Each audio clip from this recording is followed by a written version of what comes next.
Oh, you know what I love? Sports. Love sports. Sports. When It comes to Texas A&M. Where are you getting this information? Let me tell you. Welcome to TexAgs.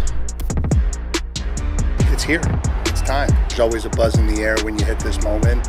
He is a guy that has gotten better and better and better. He's just got that dog in him. We will develop men. We will graduate players, and we will win championships on the field. I think of him as this hawk. Before long, he's going to be swooping in on those quarterbacks.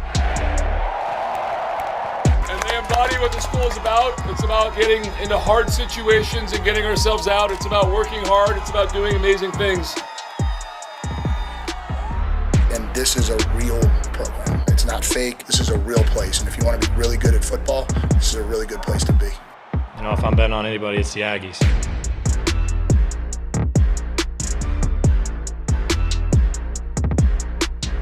Third team, Olin Buchanan. Doesn't matter. Doesn't matter. Welcome in to a third string edition of TexAgs Live, brought to you by David Gardner's Jewelers. I'm Richard Zane, inside the Rollo Insurance Studio, filling in for David Nuno, who is a spring breaker this week. You know the man to my left. He needs no introduction. TexAgs columnist, Heisman Trophy voter, Olin Buchanan, and OB. Rashawn Agee is a third-team All-SEC pick, and you say it doesn't matter. No, he's all SEC. That's all is necessary. You know,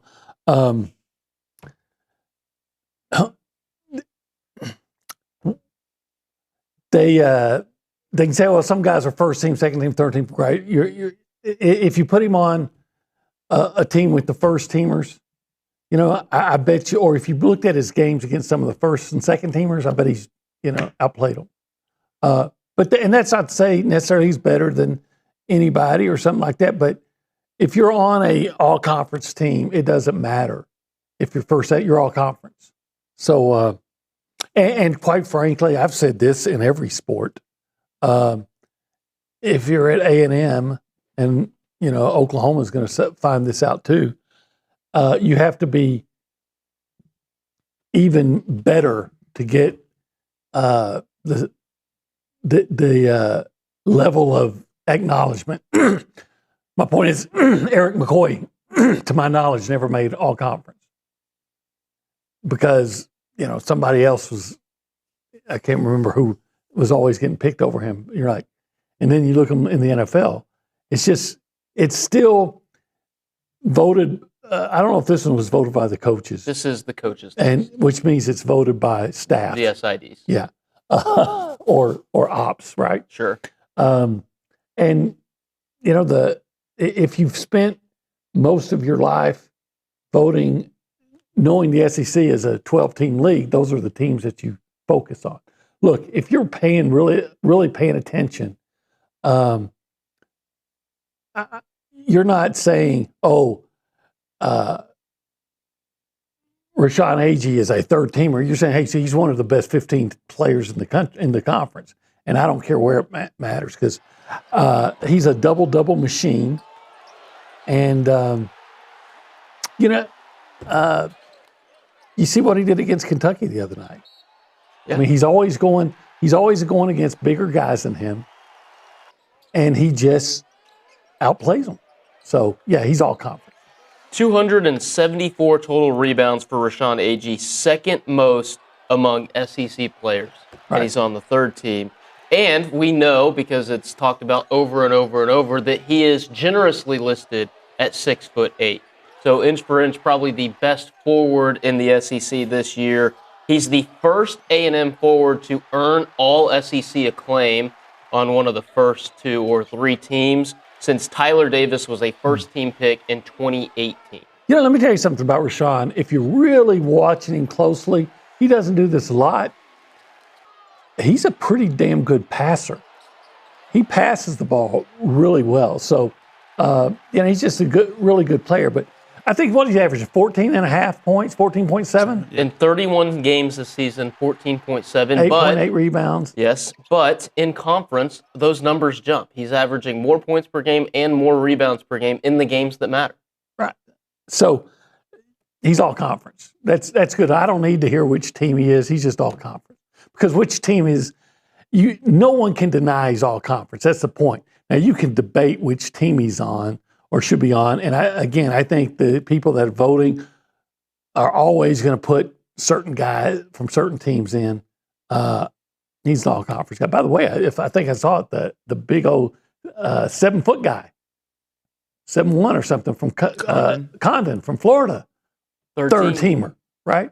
You give me a lineup, you give me that third team, and I'll take on anybody. Who else is on the third team? Third team, Rashawn Agee, Alex Condon, Keyshawn Hall from Auburn, Aiden Holloway from Alabama, and Josh Hubbard from Mississippi State. That's your third team.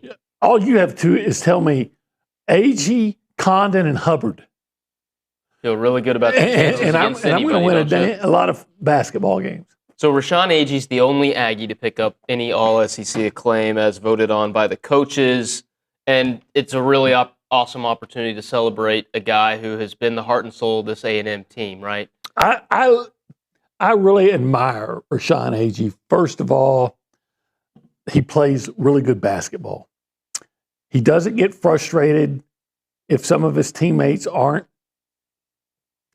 producing at what should be an acceptable level sometimes. You never hear him. He's always saying, we got to do this. He's one of those guys. He's obviously a team leader. He's one of those guys that says, we got to approach every game. It doesn't matter if we don't need to. I remember I asked him the other day about being in the tournament. He says, we don't even need to be listening to any of that.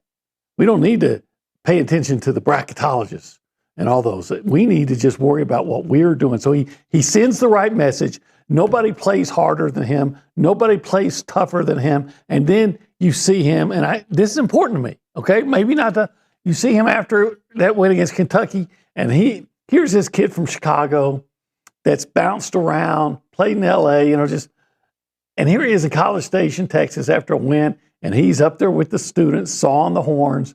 So I think he's not only played great basketball, but he's embraced the culture, which maybe guys that are bouncing around only playing one season someplace aren't going to do. Yeah. But I just think, he's just a good representative of Texas A&M as well as a damn good basketball player. I love that guy. Agee the Aggie. Agee the Aggie. He's got a dozen double-doubles. It's a program record. It matches his jersey number, 12. 12's kind of a big number around here, right? Pretty fun stuff. And then when you think about his story, you mentioned where he's bounced around from junior college, and then the MAC at Bowling Green, and then LA, and then having to battle to become eligible for this year. Just a really fun story to see him have this success and to earn a postseason accolade like that. This. And look, nobody's perfect. He's going to have that game, hopefully not anymore, where he scores 6 points and has 5 rebounds, right? It's going to happen to everybody. But it doesn't happen very often to him. He's as close to a sure bet in every game. He may not get the double-double, but if he misses it, it's going to be because he has 14 points and 8 rebounds. Yep. Right? Or he's got 12 rebounds and 9 points. Right. He did that one time. So but he's as close to a sure bet as you can get. So when you think about when you think about other forwards at A&M, how does he compare to the guys like Nebo and Davis, and going back even further to guys you may have covered? Well, one of the bigger difference of those guys is that they were shot blockers, and he's really not a shot blocker because, like you said, he's not the tallest fella out there. Listed at 6'8", but we know he is not, right? Well, it's funny because Bucky once said with his shoes off, he's 6'5 1/4, and I mentioned that to Rashad. He goes, I think sometimes Coach might be fibbing a little bit. So he's going to say that he's the full 6'8". I don't know. I know that he's constantly going against guys that are an inch or two and sometimes even more than that taller, and he still produces against them. But, the guy he kind of reminds me of is, and this guy was a real 6'5 guy playing that position. And this is way back when, was Joe Wilbert. And Joe Wilbert, by the way, had a blocked shot to save a 1-point win over Texas at G. Raleigh White, and it touched off a storming of the court. I remember that. But Joe Wilbert was a guy that wasn't the biggest guy, but he just went out there and he was stronger than guys and he had better footwork and he was just tougher and meaner. And he would go out and score 15 points a game. And so, their games aren't exactly alike, but they're kind of similar. And Joe might have been a better shooter from outside, even though you see Rashawn will take it out and nail a three-pointer on occasion. Yeah. Sometimes two. So that's the kind of guy. But when you talk about the best inside, Robert Williams. Yes. Tyler Davis. Who else really stood out to me? I think there's a couple of guys in the early Billy Kennedy era that the reason I brought up Josh Nebo is because that first year, Buzz's first year, Josh Nebo was the most important player to his team, perhaps in the entire league. And I think you could say the same thing about Rashawn Agee for this team in this league this year. I wish Nebo would have been able to play it with on the same team as Tyler Davis. That would have been fun.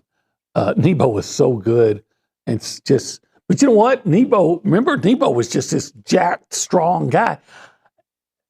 I don't know that Agee has the same muscle definition, even though he's not skinny, but he's as strong as an ox. He's just a big, strong guy, and he goes where he wants to go, and that was kind of the way Nebo was. So if you're just now joining us, we're talking about Rashawn Agee being the only Aggie to earn all SEC acclaim from the league's coaches. If there was anybody else. Teamer. Yeah, that was my next question. Are you shocked that nobody else made it? Not shocked, because first of all, we got to step back and say, look, there's 16 teams. Sure. There's 16 teams, and when you count the all-defensive team and the all-freshman team, there are 25 spots for 16 teams. And they finished tied for fourth. Right. And then, you look at a team like Florida and you figure they're going to have 3 of them if you're only going to have 15. So, no, I'm not shocked.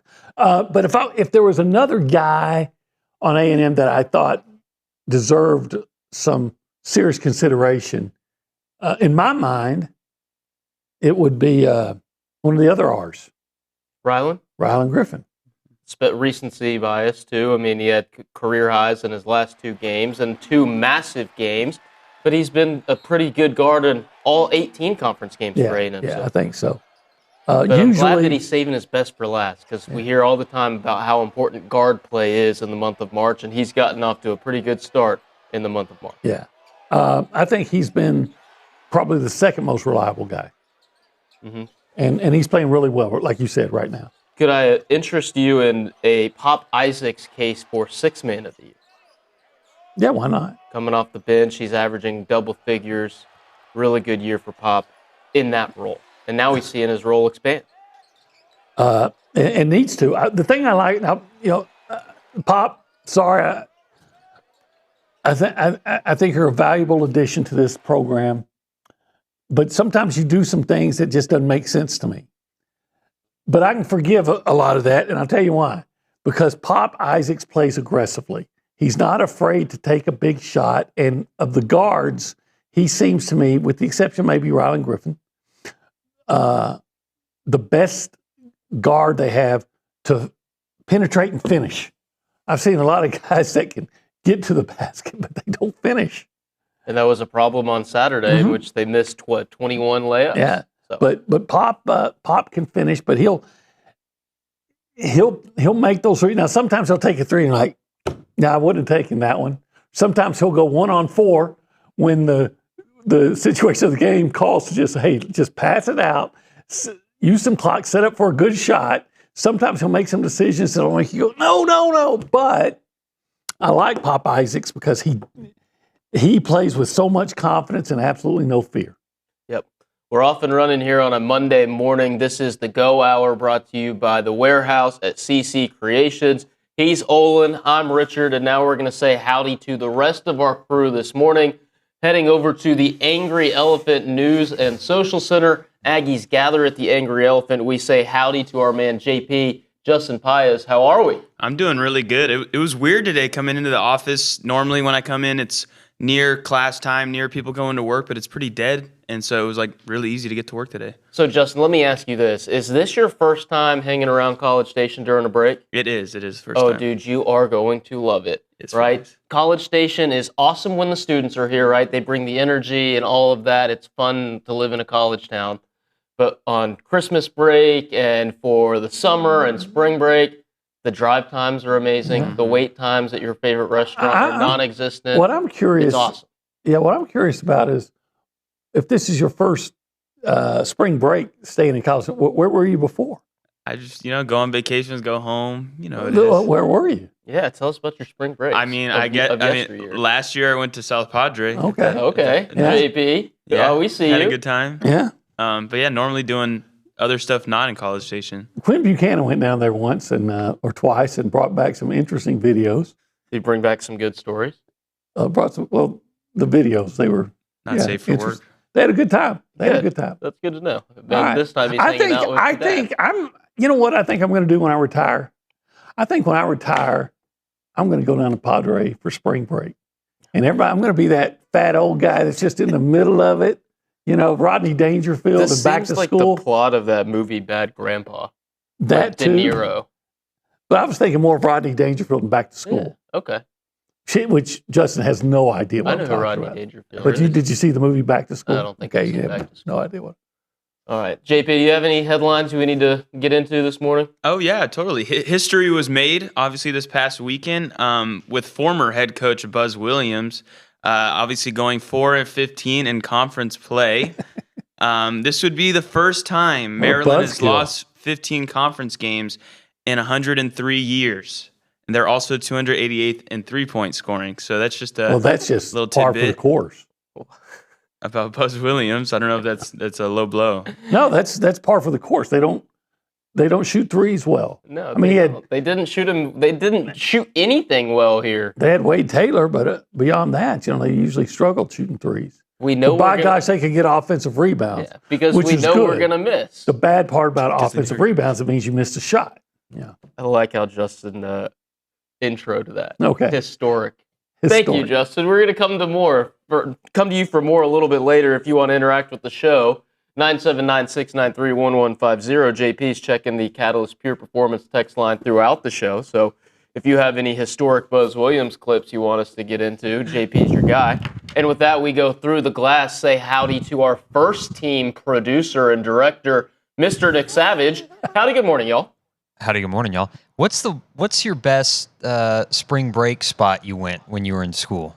And OB, just in general. Yeah, he's asking best spring break spots you've been to in school. Well, first of all, I didn't go to college. So take that out. I was having to work. Okay. Secondly, let's be honest. If you know, I grew up in a social economic environment that was not conducive to going on spring break trips. But I enjoy now. The spring break time now is always a basketball tournament. Yep. And I enjoy going to Nashville. Nick, when I was in school, I didn't go on spring break trips very often. I didn't either. My senior year, some friends of mine, we rented a beach house in Galveston, which was not very picturesque, and it rained the entire time. Sounds about right. My mom and dad will still remind me, and I'm sure you guys will give me crap for it too. It would have been 2017, so it was right when they brought back the A&M Texas baseball series. They were playing home and homes. My parents took my sister to Paris, and I stayed to go watch A&M lose in Austin. Paris, wow. Yeah, so I didn't go. For Springs too? France. France. Oh. I've never been to Europe. You can go, but I have been to Dishfalk Field. You can go to East Texas and visit every European thing. You can go to Athens. Uh-huh. You can go to Paris. You can go to New London. Yeah. I think there's a Moscow. You can go everywhere and never leave East Texas. Nick, what was your best spring break? I think I went and floated the river one year. Okay, that was like the one time we actually did something. Seems like that'd be still kind of cold. It was. Yeah. You know what? I think I should ask Irma Buchanan that, because she was in a position, at Berkeley to go places. I think I've heard her one time mention she might have gone to Hot Springs for spring break once, and probably got into a lot of trouble.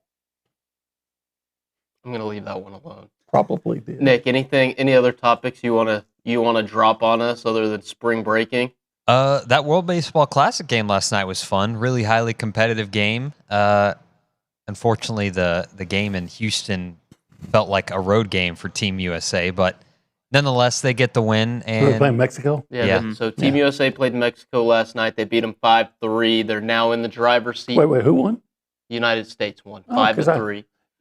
So they are in the driver's seat to get out of their pool. So did Skeens not get the win? Did he have to? He pitched 4 innings. So all the starting pitchers are on pitch counts. Okay. So in the first round, they won't World Baseball Classic rules won't let a pitcher throw over 65 pitches. Oh, because they know it's spring training. Okay. So that helps the major league organizations release their guys.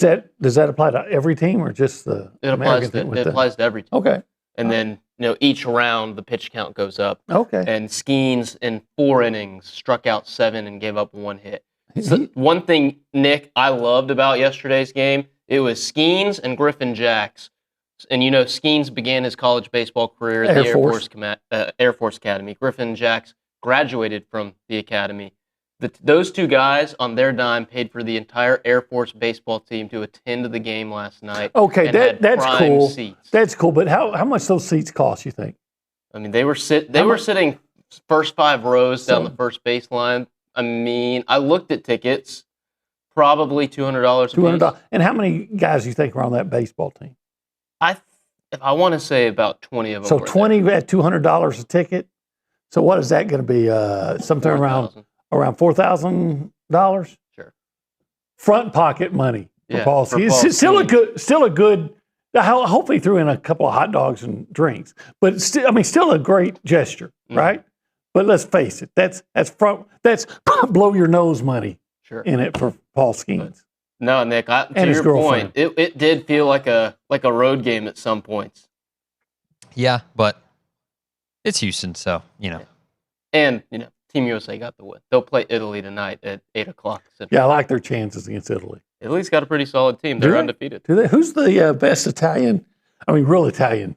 Oh, best. Like real Italian from actual Italy? I don't know who it is right now. Player, but the best guy on their team is probably Vinny Pasquantino. You don't know who that is. I don't. He plays for the Kansas City. I know Royals. who Vinny Barbarino was. Yeah. Jack Caglione plays for him, too.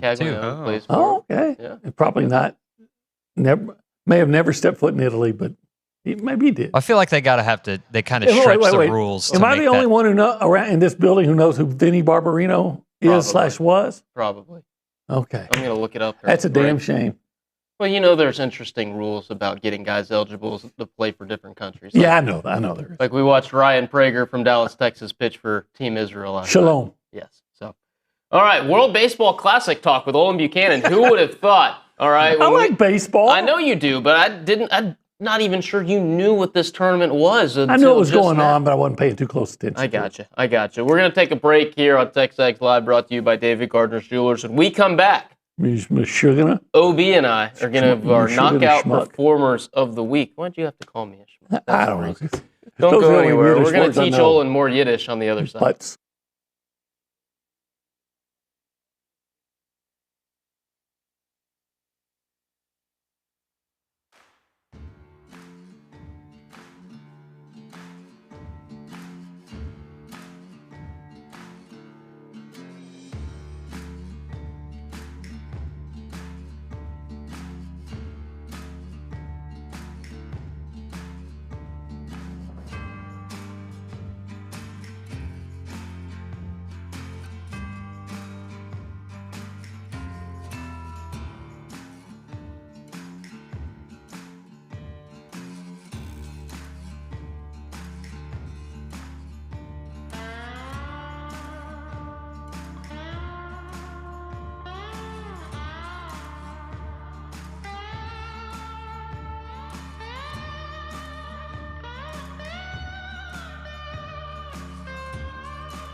Hey guys, David Nuno here to talk about our new partners with EventPipe. They are a leader in hotel booking technology, and now they're giving you a chance to support Aggie student athletes every time that you travel.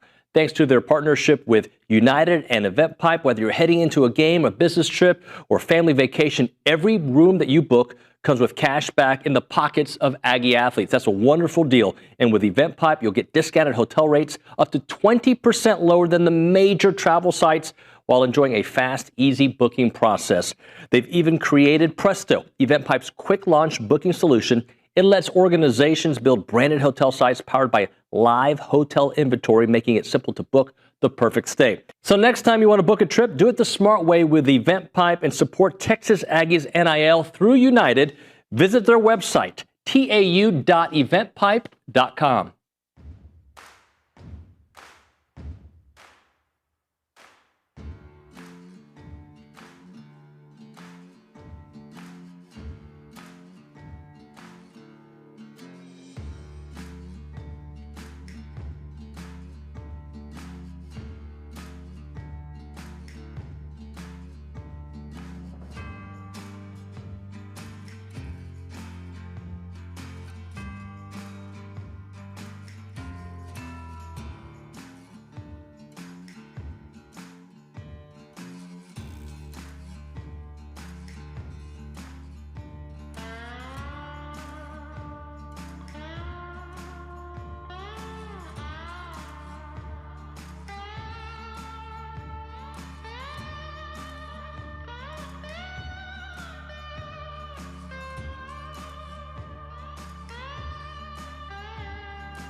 Just about 8:30 here on a Tuesday morning edition of TexAgs Live, brought to you by David Gardner's Jewelers. Nick, can you remind me, did we get all of our sponsors in the first segment? Sometimes I forget those. I know Olin tries to keep me honest. And usually we start at the Holistic Planning Cool Zone. That's true. You know what? We did forget the Holistic Planning Cool Zone. But the Cool Zone travels, isn't that right, OB? It travels, right?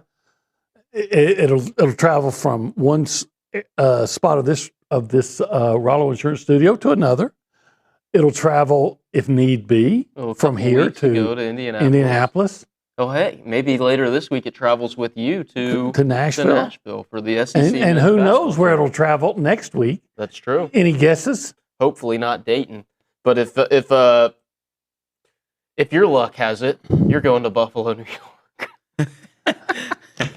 You know what? I would not hate that. No. Because I've been there or I've not been there. And at least I can say I go someplace I haven't been, and it'll be freezing, but I'll go over to see Niagara Falls. Yeah. Right? So, and maybe go to the original Anchor Bar, just said did. Sure. So at least it'd be something different. What I don't want to do is I don't want to go to Philadelphia. I've been there, cheesesteak, you see the Liberty Bell. Okay, what I'm going to do for the other 23 hours and 50 minutes. Don't really like Philadelphia. I don't want to go to, I don't want to go to San Diego because I want to give California any of my money, or TexAgs' money. Where else? Is Cleveland a place? I don't think Cleveland's a place, but I know Greenville is. Yeah, Greenville's okay. And St. Louis is. No, I don't want to go to St. Louis. St. Louis, I don't like at all. Okay. I think I might even put Portland. I know you don't want to go to Portland. I lived up. My dad lived up there for a while. Don't like Portland. So Tampa's good. Mm-hmm. Tampa's good. Greenville, South Carolina's good. Oklahoma City to me is good because we just drive. We don't have to worry about all the flying issues and things like that. Maybe I'd put San Diego next for.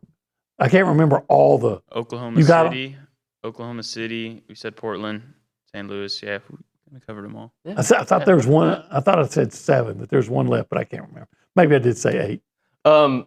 We got to talk to Charean Williams here coming up. Great. In the next segment. We but get first, to, not got to. Yes, we get to, because she's the best. She's a Hall of Famer. But first, we got to get to our TKO Knockout Performer of the Week, brought to you by TKO Equipment. Rent, sell, lease, or rent to buy. TKO Equipment is your trusted source for used heavy equipment. OB, your Performer of the Week. Yeah. How often, do you see a guy in basketball score his career high?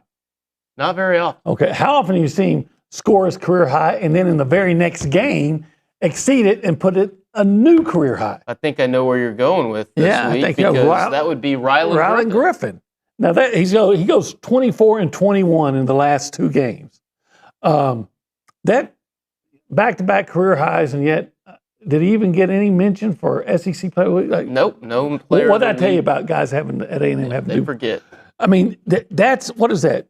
That's averaging. Is that 22 and a half points a game? 22 and a half. It's 45 total points divided by 2. 22 and a half. Correct. Yeah. Had eight steals in that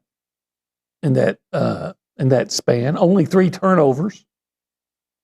11 rebounds. I mean, he just played good basketball. And when said we know what we're going to get usually from Aggie. If Rylan Griffin scores, I bet you if you went back, I'm going to have to do this. See what A&M's record is when Rylan Griffin's in double figures. That'd be a good stat to find. Yeah. I just think, he's the next big guy usually. And boy, he was huge in both of those games. So Rylan Griffin, salute. Great job this week, Rylan. Yeah, he's averaging 11. He's a Texas kid too. Year. Up there around Richardson. Mm-hmm. 11.6 points per game this year, playing his best basketball when the Aggies need it most. I think Justin. They're 12-3 when he is double 12-3. And one of those games they lost is probably that double overtime to Alabama and maybe Tennessee. Mm-hmm. Missouri. I don't know what he did against Arkansas. 7 points. See, there you go. So my TKO Performers of the Week, I'm going to stay on the baseball dime because that's who I saw. Caden Sorrell, 7 for 14 in 4 games this week, double, 2 home runs, 8 RBIs. How much money is that kid going to make? When's the draft? The draft is going to be in July while you're in Tampa for SEC Media Days. He also had 4 walks because he's controlling the strike zone, or at least he did this week. 7 runs scored. On the year, he's hitting .423. His OPS is over 1,000. 1415. You asked me about other A&M forwards historically. When he's done, where is Caden Sorrell going to be on the A&M pantheon, if that's the right word, of great A&M play for a career? Well, how about just outfielders? Because there have been some great ones come through here just in the last 10 years or so. And you think back to a guy like, and it's a little bit longer than a decade, but Tyler Naquin was fantastic in right field. And then Nick Banks had a really good collegiate career. And then just recently, right, Braden Montgomery and Jace Lavalette. Caden Sorrell is having a Montgomery type of season, at least in the early going. Now he's going to see some pitching that's going to make it hard to keep those numbers up. Except that we've seen him hit hit true five-tool player. And he could absolutely be your third first-round outfielder in as many years. He's good. He's very good. And then I also want to give a shout-out to Gavin Grahovac. He had a 7 for 15 week. He's hitting 351. He's got 16 RBIs on the year. Just 2 weeks ago, there was somebody in a game thread calling for Gavin Grahovac to be benched. Now, it wasn't a smart poster, but Gavin Grahovac's proven everybody wrong. And he's still not as hot as we've seen him be previously in his career. So. Obviously, another good player that when they get healthy, right? They've had a couple of guys out. They have been. They've had Chris Copian and Wesley Jordan out the last few weeks. When they get completely healthy, that's going to be a nasty offense. The offense could be a problem. Because was I reading you right that Keel is really hitting well, right? TK's got an average over 400. His on-base percentage is right around 500. He's been great at the leadoff spot, but we'll see what the lineup construction looks like when everybody's healthy, because he could slot down a little bit lower in the lineup, 6th or 7th, but as long as he's getting on base, he's doing his job. Yep. Because he'll be on base for the big bats to drive him in. Rylan Griffin, Rashawn Agee, Caden Sorrell, Gavin Grahovac, all having great weeks. You want to talk to a great writer on the other side of this break, Olin? Yeah. Let's do that. Charean Williams coming up next right here on TexAgs Live, brought to you by David Gardner's Jewelers.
Welcome back.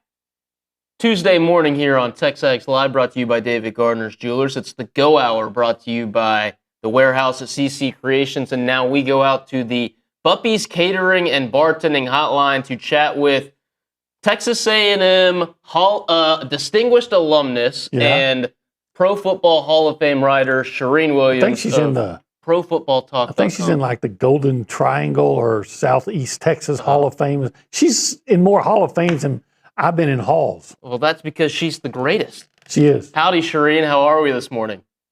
Howdy, I'm good. I need you guys. How are you guys as my agents, I think? Well, I'm always willing to be hired for anything.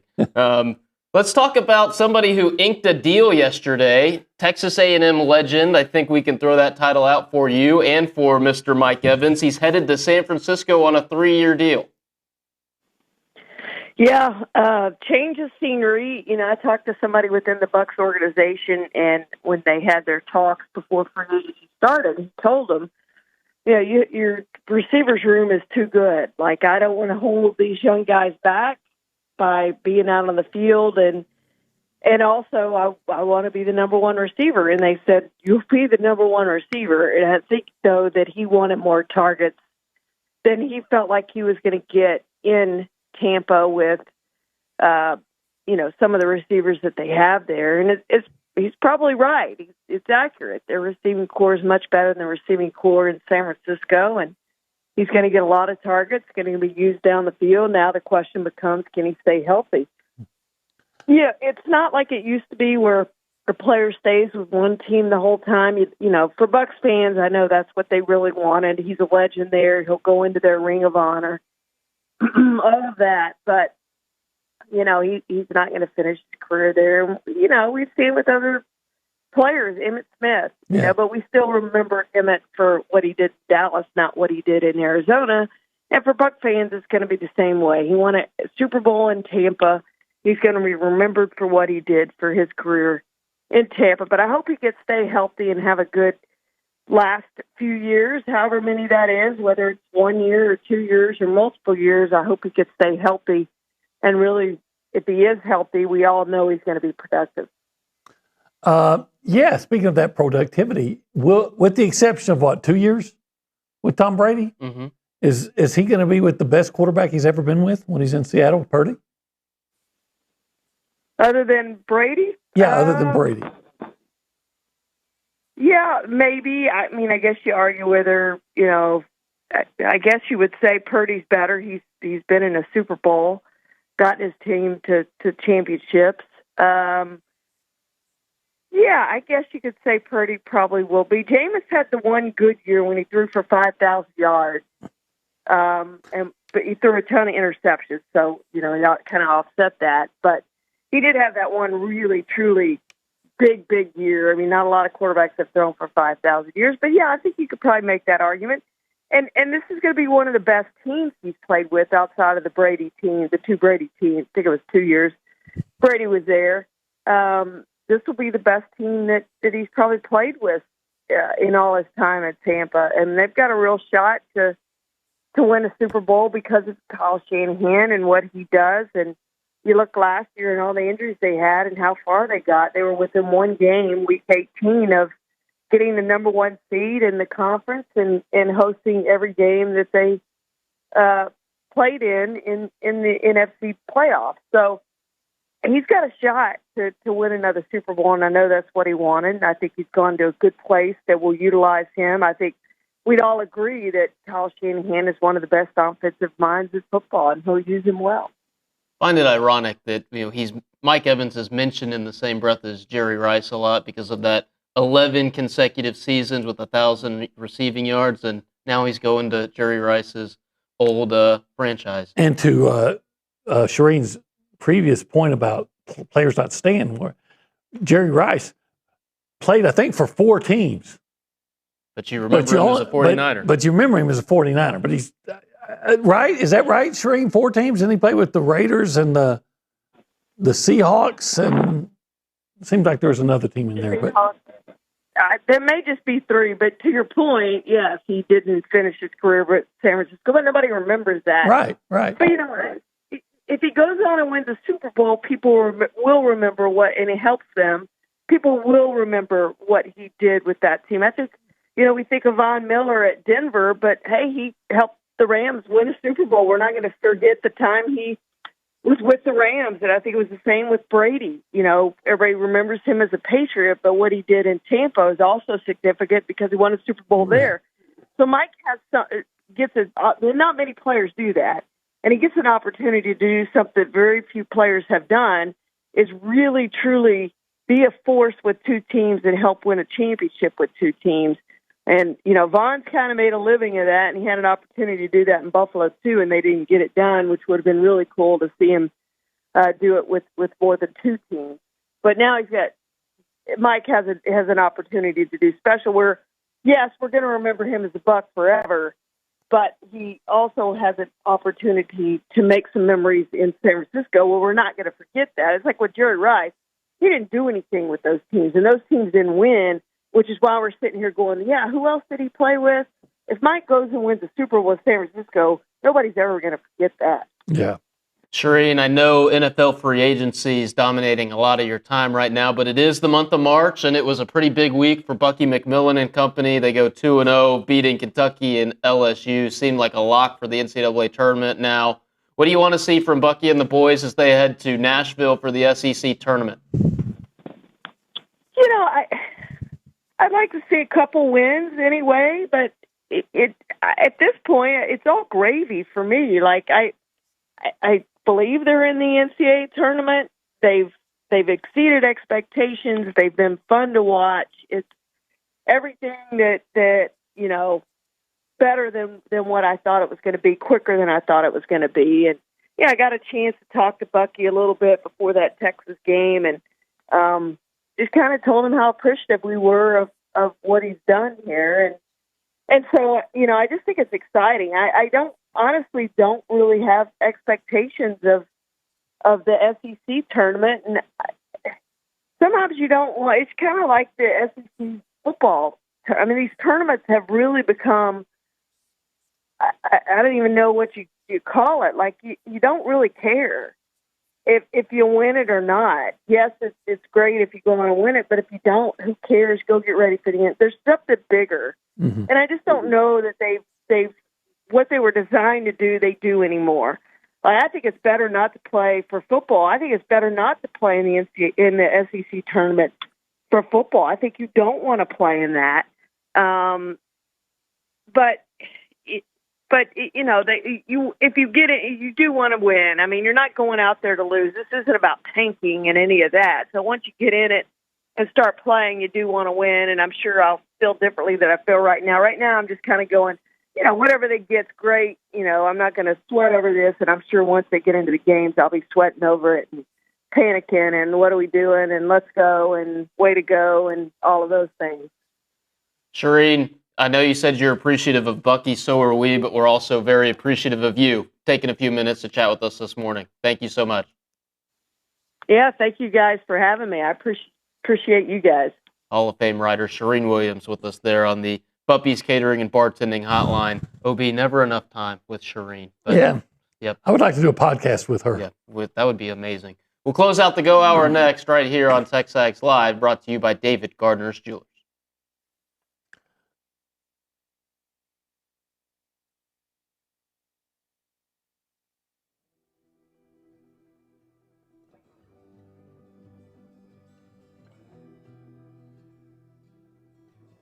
I wish I had Olin here for it because he loves energy drinks. Catalyst Citrus Spark. This is one of the new flavors out there. Whether you're grinding through workouts, cramming for a test, or closing in on a deal, or getting ready for TexAgs Live, you never know, right? Fast becoming the go-to fuel for Aggies everywhere. Zero sugar, I'm all in for that.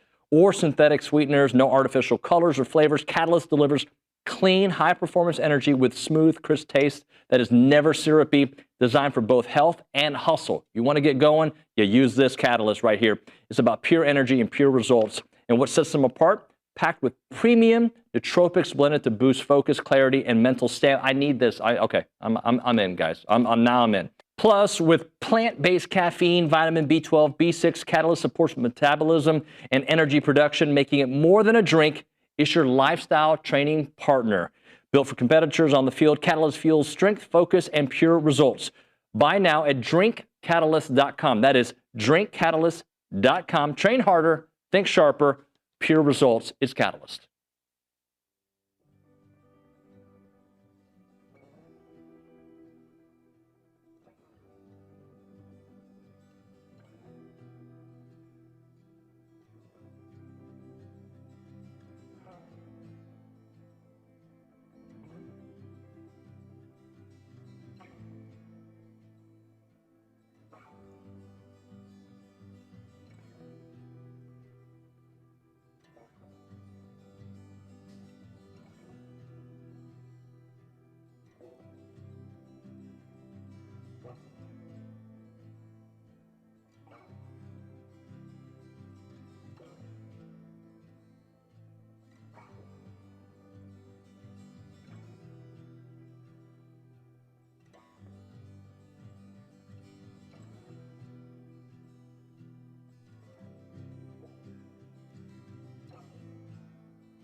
Just a couple minutes left here in the Go Hour on a Tuesday morning edition of TexAgs Live.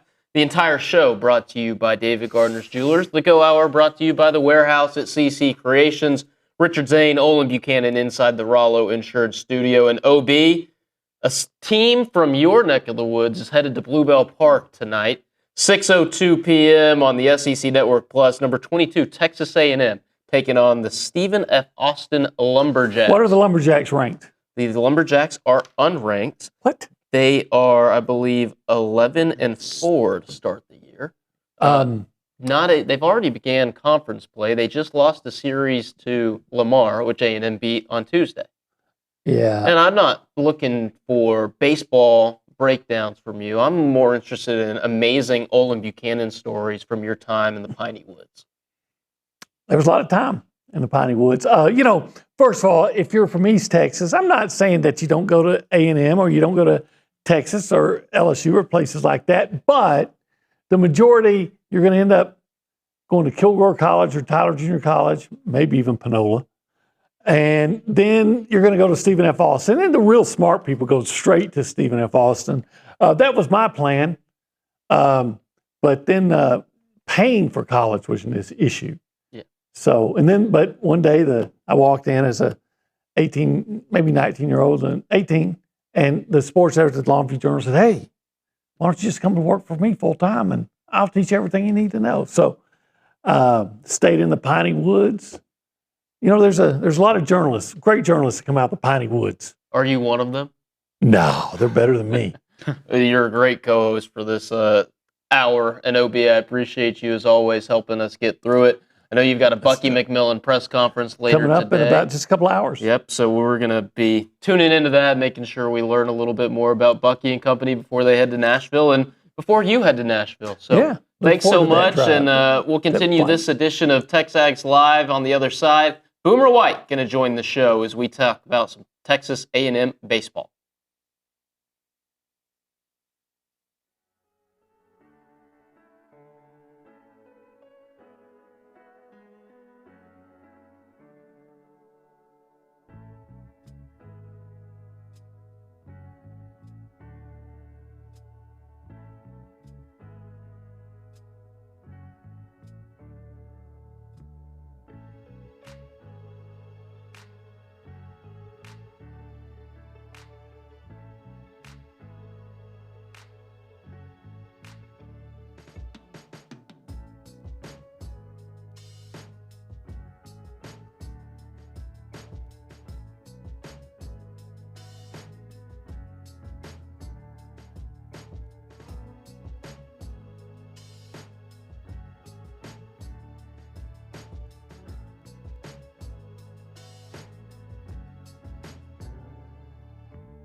9 o'clock here on a Tuesday morning. You are listening to TexAgs Live, brought to you by David Gardner's Jewelers. I'm Richard Zane, filling in for David Nuno this morning. I filled in yesterday morning. I'll fill in tomorrow morning. David enjoying some spring break and some family time. He'll be back hosting the show on Thursday, but there's still plenty of Texas A&M sports to talk about in his absence. Texas A&M baseball still ranked 22nd in the country. They'll be back at Bluebell Park to conclude a 5-game homestand tonight against Stephen F. Austin, 6:02 first pitch. The Aggies are off to a 14-1 start. And to talk about that hot start, we're going to go out to the Buppies Catering and Bartending Hotline right now and talk to 2016 SEC Player of the Year, Boomer White. He now does some color commentary for the Aggies on the SEC Network Plus. Boomer, how are you? It's been a few weeks. Yeah, man. It sure has, Richard. How you doing? I'm good, my man. What have you seen from this team through the first 4 weeks? I mentioned it, 14-1 through 15 games. Conference play is about to start. Where are you at with the team as a whole? I know that's very broad, but to me, they haven't exceeded expectations, but they also haven't let me down in any one area yet. So far, so good, in my opinion.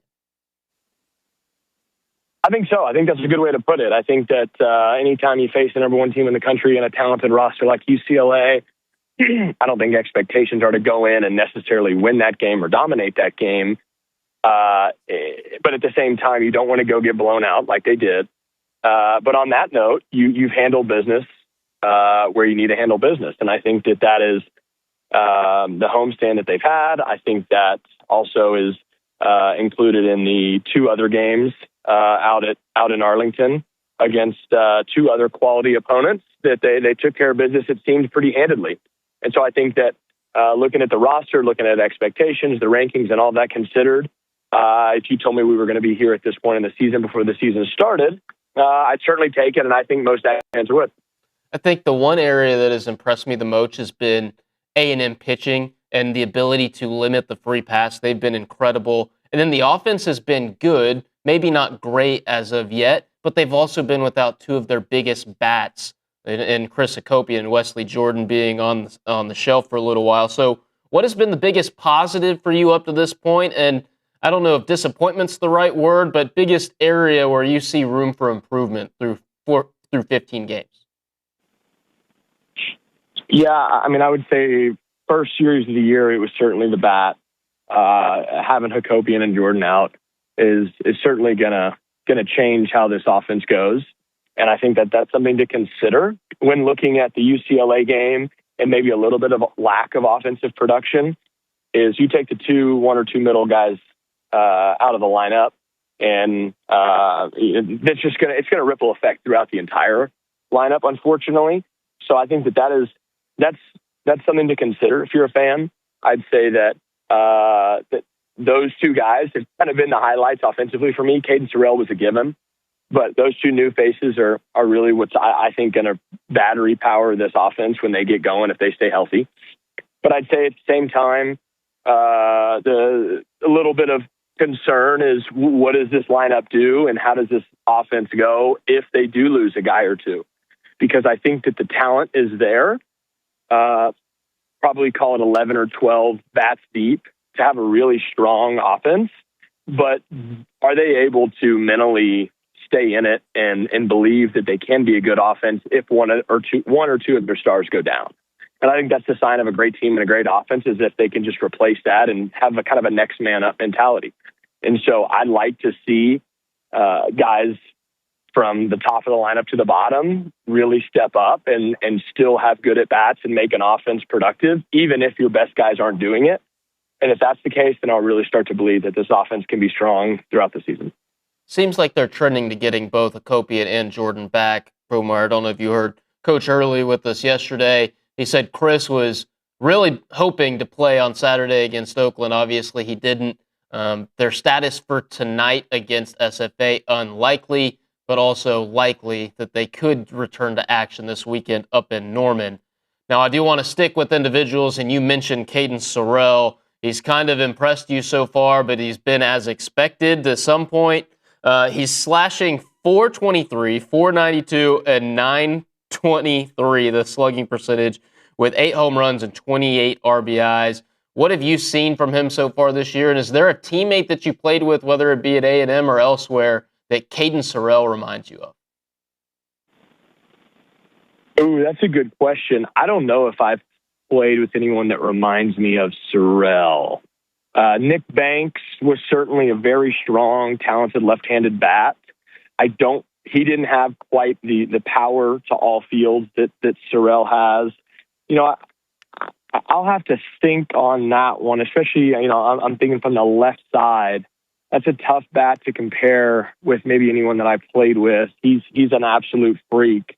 But what is a little concerning to me with Sorrell is I feel like there has been a little bit of feast or famine in his results, I guess, not approach, but results. And I would like to see him hit for contact a little bit more. I know that in today's metrics and analytics, that always doesn't necessarily ring true. But it seems like when he gets in a little bit of a rut or a hole, that sometimes he can have one of those 2, 3, 4 strikeout games, which is really tough when that's the best hitter. Those kind of games are hard to recover from, at least from a total offensive standpoint. But 8 bombs and the slashing and the average and the slugging percentages that you just said make him certainly one of the biggest bats to be feared in the country. So I think he's going to do damage all year long. I think it would just make him kind of the ultimate hitter if he's able to also put the bat on the ball in 2 strikes a little bit better and find a way on base no matter how it is. If it's not just home runs or walks, I'd like to see him use the field and be a little bit more of a hitter when he needs to with 2 strikes. You talk about the approach of Caden Sorrell, and Michael Early said that on the radio show yesterday, that when he is controlling the strike zone and he is swinging at pitches in the zone, he is as good as anyone out there. But when he expands, he could start swinging to get out of those dark spots. As somebody who is so good at it in his college career, how difficult is it to control the strike zone against the guys you're seeing in this league, where you might be more tempted to chase these exploding sliders and curveballs that you see? It only gets tougher when you have a rough at bat or a rough game. Like, you keep wanting to chase to get out of it. Like, you can go get that ball and then fix everything if you go attack and you go find a way to hit the pitch. And that's exactly what a pitcher wants you to do.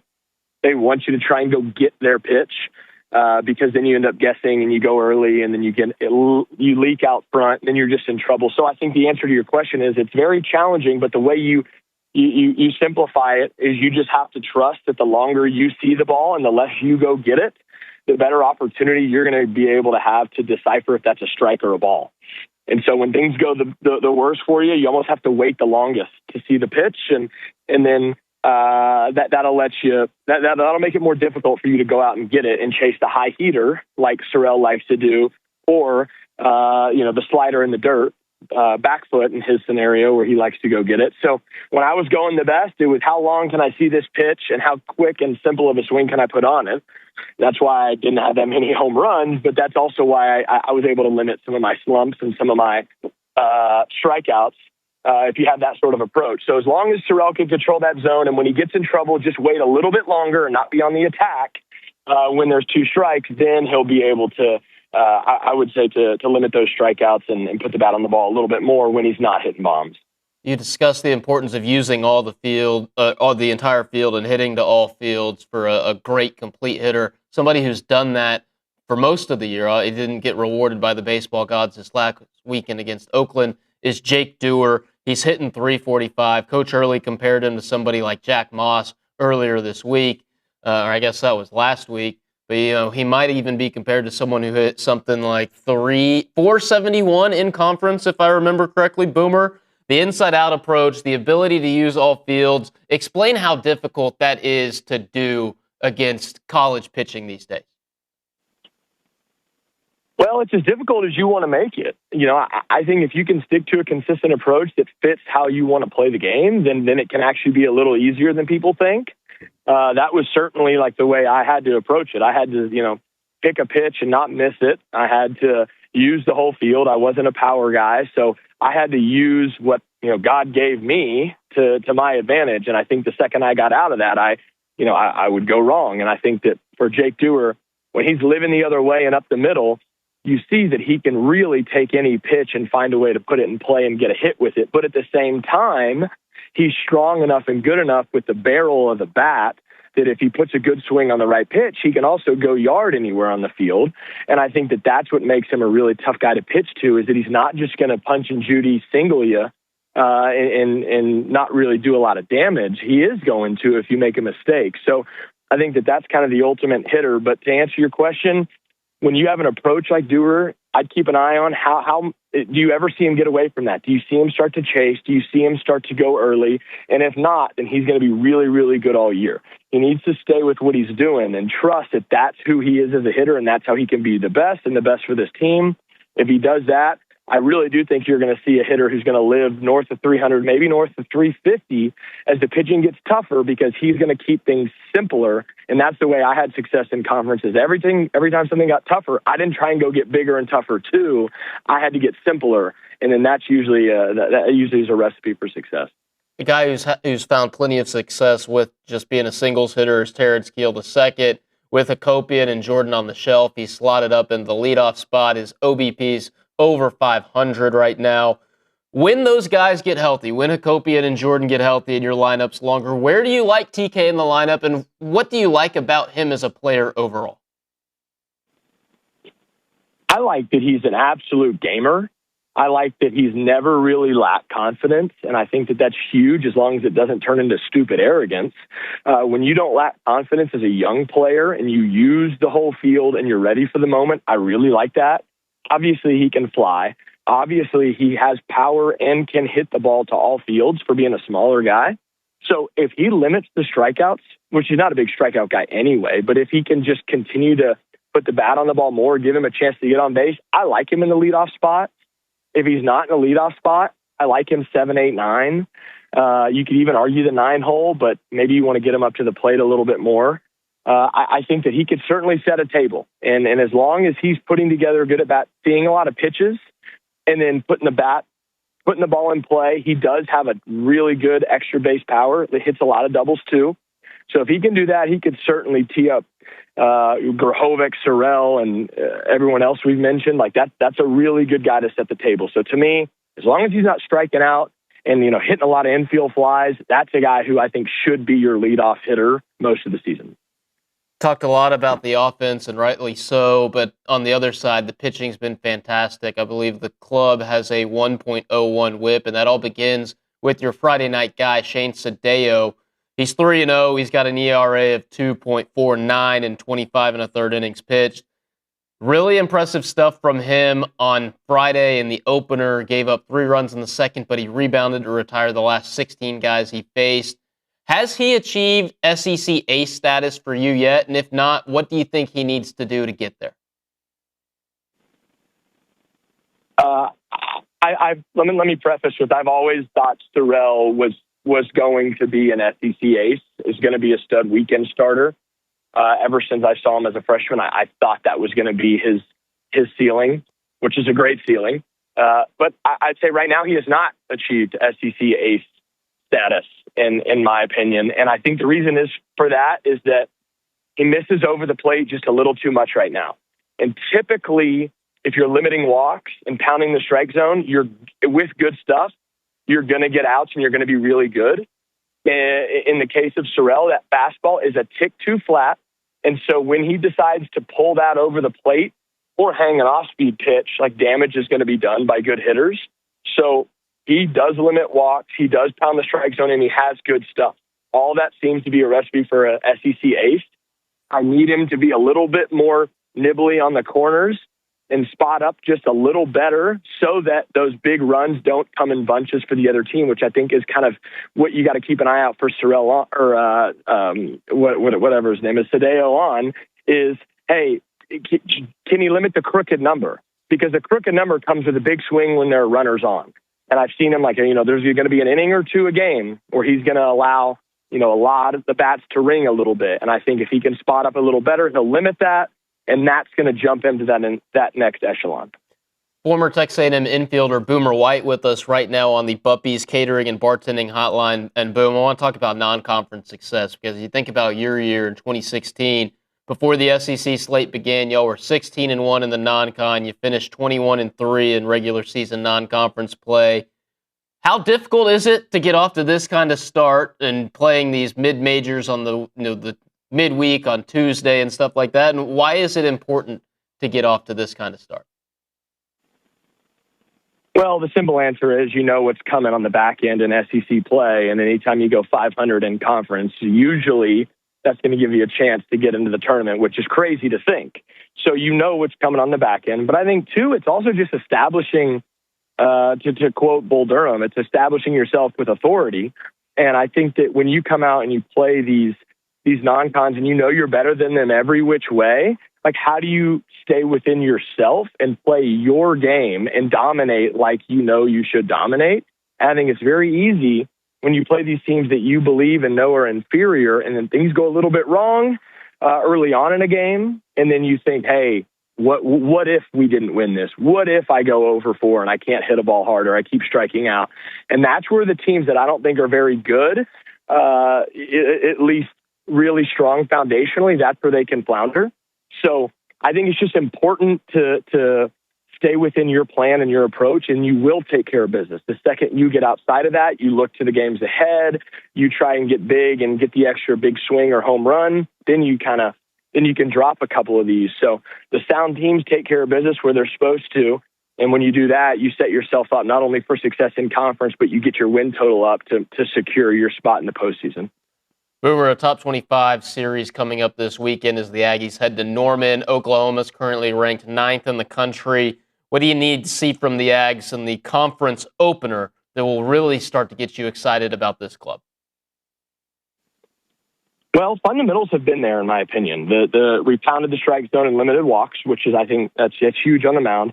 Defense has been quite clean, so I think that's great in the field. I would just like to see. I would like to see a consistent approach offensively. I would like to see that first series we had, opening series we had, I thought that was the best our offense has looked all year. So I would like to see them go back to using the whole field and make sure that that's an approach they stick with. And just know that like the talent is going to be there pretty much versus anyone we play against all year for the Aggies. So how do you not make too much of the moment? And then first opening conference game in a hostile environment can be easy to do that. I would just like to see the same team versus Oakland that I see versus Oklahoma. And I think if that's done, then you're going to see a team that's going to fight and have a great chance to go win this series. But I think the fundamentals are there. I'm not looking for the fundamentals and the strikes and the little things. I want to see the offensive approach, and I want to see the mindset just continue to stay simple and not make the moment too big, which they may have done versus UCLA. I want to see that. I want to see just the same team go out there that we've seen in the non-con that we're going to see in the conference. Boomer, thanks so much for taking some time this morning. When are you on the call next at Bluebell Park? I'll be opening home conference for Georgia. So 2 weeks I'll be up there. And then I'll mix in a Texas game, maybe a Vanderbilt series. I got a few more under my belt, but 3 kiddos are making life real challenging. I can't have the fun stuff, when you bring the kiddos along. Sure. That's just a joke. But, yeah. I'll be there a little bit, but not as much in the past. But I'm looking forward to it, and I'll see you up at Bluebell when I get there. Yeah, of course. Friday night against Georgia. Looking forward to that game and, of course, the post game as well. Boomer, thanks so much, and we'll talk to you soon, brother. All right, bye. That's Boomer White on the Buppies Catering and Bartending Hotline. Always enjoy taking some time to chat with the 2016 SEC Player of the Year. Time to hit a break here on this edition of TexAgs Live, brought to you by David Gardner's Jewelers. When we come back, we'll see what's going on TexAgs today on the other side.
All right, we're talking about Burlebo, the heart of Texas, more than an outdoor lifestyle brand. It's products created with you in mind. Currently, I'm wearing the performance polo, the Texas maroon and gray. If you look into it, you've got the state of Texas in gray, and you also got it in maroon. It's one of their highest, most popular sales that they have there. It is really nice. Comfort and versatility. You can wear it in any situation. Quick drying, fits the size. But Burlebo, they're rooted in tradition, fueled by passion for the outdoors. Designs high-quality apparel that works just as hard as you do. So whether you're hitting a workout, enjoying a day of fishing, or cheering on your favorite college team, their gear is made for the athlete, the outdoorsman, and the everyday adventure. And it's really nice. I wore this one to church the other day. People talked about it. Really, my kids were like, "Yeah, Dad, you look pretty good today." From athletic shorts to your favorite go-to tees and performance hoodies, they have everything you want. Check out burlebo.com and find your new favorite gear. It's Burlebo for the athlete, for the outdoors, and for the family.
Welcome back. It's a Tuesday morning. Richard Zane inside the Rollo Insurance Studio. You are listening to TexAgs Live, brought to you by David Gardner's Jewelers, and we want you to join us at the 4th Annual Drive with On-Ramp Fundraiser at Topgolf in Bryan on March 28th from 4 to 7 p.m. Tickets are $50 and include 3 hours of play, dinner, and mini golf, with all proceeds helping us gift reliable vehicles to more hardworking Brazos Valley families in need. For more information or to buy tickets, visit onramptx.org. That is, you can sign up through the 9th through the 27th. That is onramptx.org. And right now, I want to throw it to the Angry Elephant News and Social Center, where we find our guy JP, Justin Paez, letting us know what is going on TexAgs today. Howdy. Well, howdy. Well, on TexAgs today, this is obviously a reminder. Become a premium subscriber to TexAgs, because whether you're on spring break and you got more time, or whether this is just a normal week for you, TexAgs content is still flowing. We got Cade Bickham's Ball 5 column. We got baseball thoughts from Ryan Broniger from over the weekend against Oakland. Rashawn Agee made all SEC honors, so we got a story from Richard Zane, as well as Mike Evans headed to the San Francisco 49ers. More from Richard Zane. We got pressers today. Bucky McMillan, Mark Weaver of women's tennis, Trisha Ford of softball before they start SEC play as well against the LSU Tigers. We got recruiting interviews with Jalen Adai and Bryson Thrower. And then baseball coverages tonight with the 6:02 first pitch against the Stephen F. Austin Lumberjacks. I believe a couple NIL interviews coming by the office today. Ryan Broniger set to interview both Nico Partita and Gavin Grahovac. So as Justin said, right, never been a better time to be a TexAgs premium subscriber. You'll have access to all of that content, Can't talk today for some reason, JP, and that's a bad situation to be in when you're sitting in this chair. Anything else you want to get into before we hit a break and chat with the voice of the Aggies on the other side? Yeah, there was one text. I think it's just kind of a discussion, and we talked about it a little bit with Charean Williams. Brad Duncan said he hates to see Mike Evans going to the San Francisco 49ers. Obviously, longtime legend of A&M, but also a legend of the Tampa Bay Buccaneers. What are your thoughts with him not finishing out his career with the Tampa Bay Buccaneers?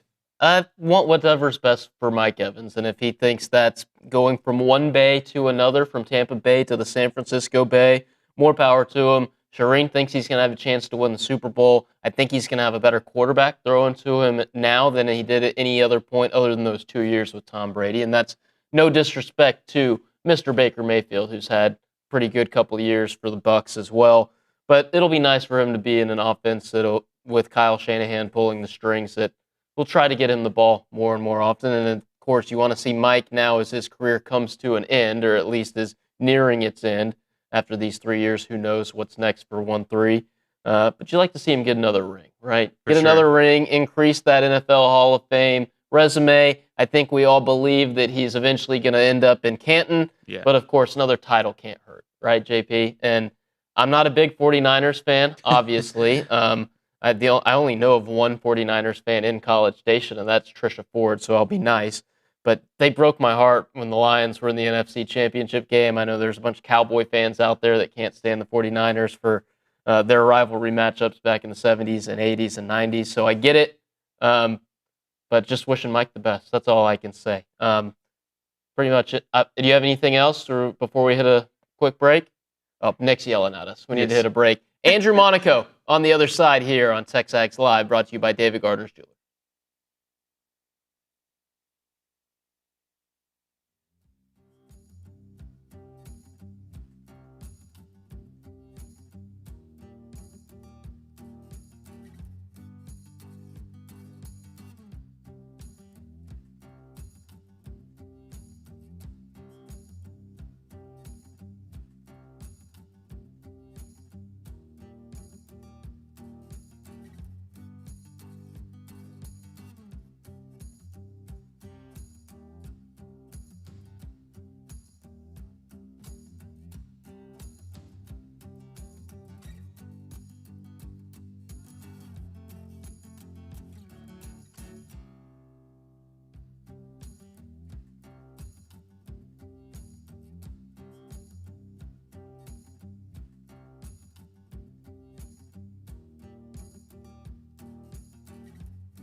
Top penalty killers come over the boards, right? Andrew Monaco, the voice of the Aggie, joining us now on a Tuesday edition of TexAgs Live. I love a hockey reference right off the bat. Well, I love that. One of my favorite things when we go hang out in the booth at Olsen is you'll talk to me about hockey. No one else will do that really in this Well, you've town. got your Dylan Larkin jersey on when you come in. Oh, well, so, when they win gold medal for the first time in 46 years, you got to rep the red, white, and blue. But we can't talk about hockey. Okay. I already hear people turning us off, and if we talk too much hockey, Billy will call me and tell me to cut it out. I didn't put this on my rundown because I didn't want Nick to see it, but super cool and super awesome of you to give young broadcasters like Nick and like Giovanni Heater the opportunity to call Texas A&M baseball games and basketball games. That's awesome that you do that. And why is it so important for you to do things like that? Let me start by saying Nick was outstanding, and that won't be the last because awesome. we love this overflow. We love this crossover season, as we call it. Outstanding, and you could tell all the work. We're in that part of in my career, I've been there. Right. And I don't know if it's a giving back thing or not. I don't know. But to me, it's like a little background. Nick was in John Heike's class, shadowed from there, stayed in touch. And then here's an opportunity and you run with it. When the door is open just a little bit, kick it down. Oh, yeah. Right. And that's what he's done. Yeah. And it's in our business, it's dependability, it's trust. Obviously, you have to be good, right? You have to be or you don't last, but that other part. And he just checks all the boxes. And then he's working with someone brand new, Matt Bergevin, who was outstanding all weekend. Absolutely love Berge. And we talked in the offseason about that, bringing him on. And there's a part also as director of broadcasting now, I know that it's handled. Yeah. And I'm listening and I'm smiling. You know what I mean? Because I'm like, one, the Aggies are winning. And Nick sounds great, and he and Berge are getting along. I just think it's something that we need to do in the point of the career. It's a give back type thing. We've all been there. Who's next, Richard? Right? Who's next? I'm not one of those people like, terrible. Like I know I have my favorites. I get that, but no, it's just something that we have to do because we have all been in that position. And I think in our position and in our business, we like to do that as much as we can. What's super awesome for us here at TexAgs to watch Nick chase that dream and hear him on an A&M broadcast and. As you said, he does a great job. Great job. And it's got to be a huge breath of fresh air and a sigh of relief for you. You can go call a triple overtime game in Baton Rouge and know that baseball is taken care of.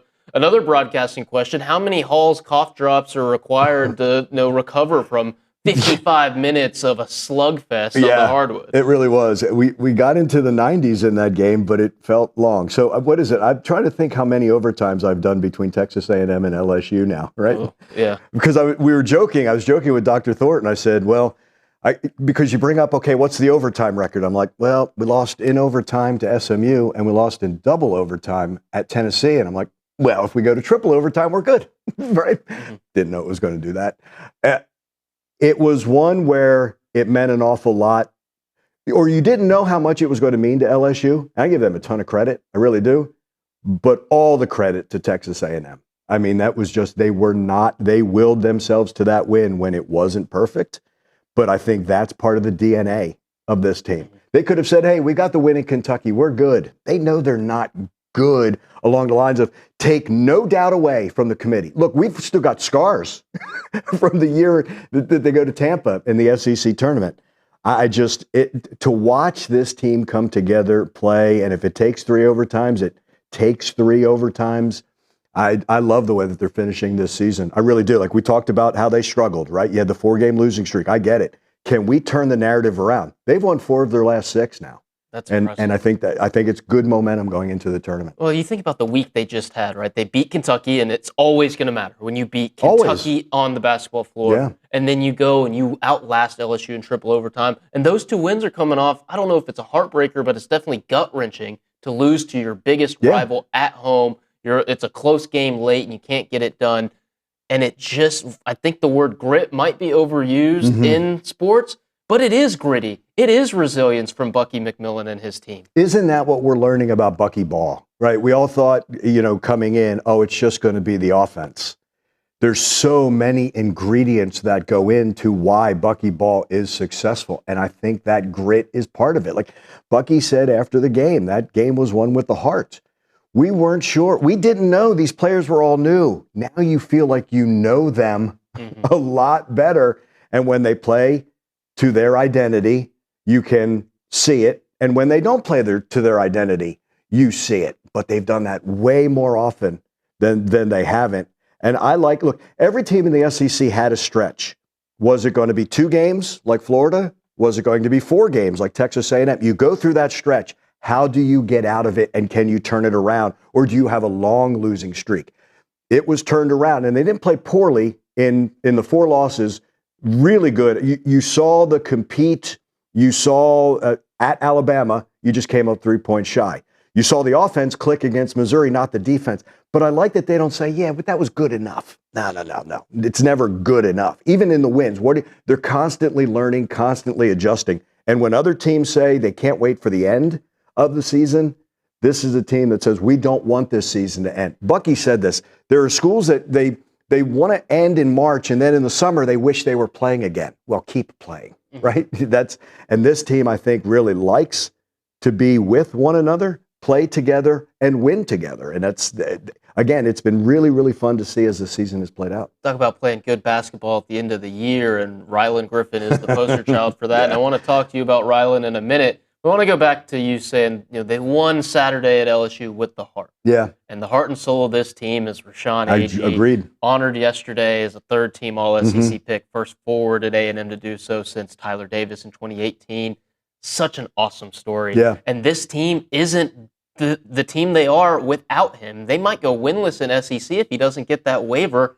Just how special has it been for you to have that front row seat and get to know Rashawn and just watch him will this team essentially to the NCAA tournament? Yeah, and anytime you talk to Rashawn, if you can get that big laugh out of him, that's a good day because there's an awful lot that he loves and enjoys, and when he plays, I think he plays with that. Look, he was an absolute unknown coming into the SEC, and then to be 3rd team for what he's done, amazing. Now, add that Mackenzie Mbako is not his running mate on that floor, it's even more impressive. So I don't know. I'm with you. I don't know where they would be without him, but absolute heart and soul. Also, when you bring a team together, who's going to be the leader, right? No and you can't just say, I can't say, Richard, you're the leader. No. That's organic. It's got to grow. That's part of it. There are others, but that's part of it as well. And I think they follow that leadership. You watch him make a mistake. He's mad at himself. He's never mad at the team because he's always said, you can't be a leader if you don't turn that mirror on yourself and say, this is what I'm doing wrong. Let me correct it. Extreme accountability. It's exactly. And I think that just gets infused throughout the rest of the team. That's our leader.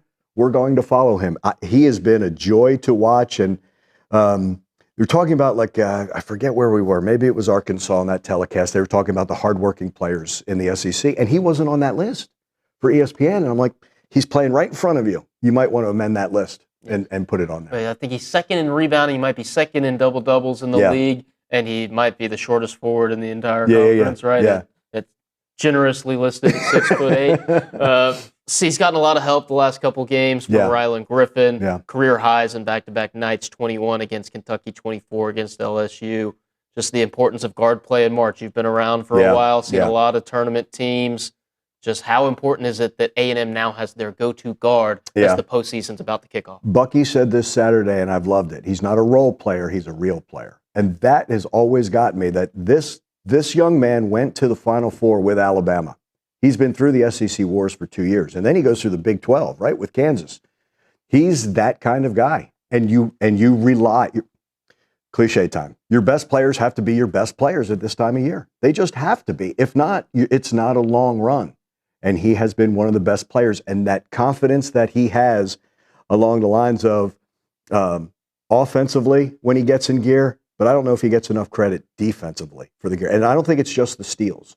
I mean, there are certain things, again, with buckyball. The defense has been, when I say underrated, we don't always focus on it. It's been really good, especially in conference play, because of guys like Rylan, who Rashawn's guarding, because they can switch, because of the strength of Marcus Hill, because of Ali Deba.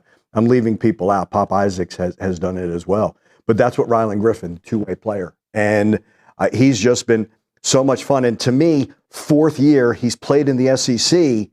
Now you're seeing that respect that he absolutely belongs and can be a leader. It's shocking that not a single Aggie appeared on the all-defensive team from the league. I think at the same time. Again, I think a lot of it is reputation. That's why I said what I said about Agee. You know, when the preseason comes out, a lot of time that's the same as the postseason. So the minds are already made up, right? So for Rashawn to be on that 3rd team says an awful lot about him.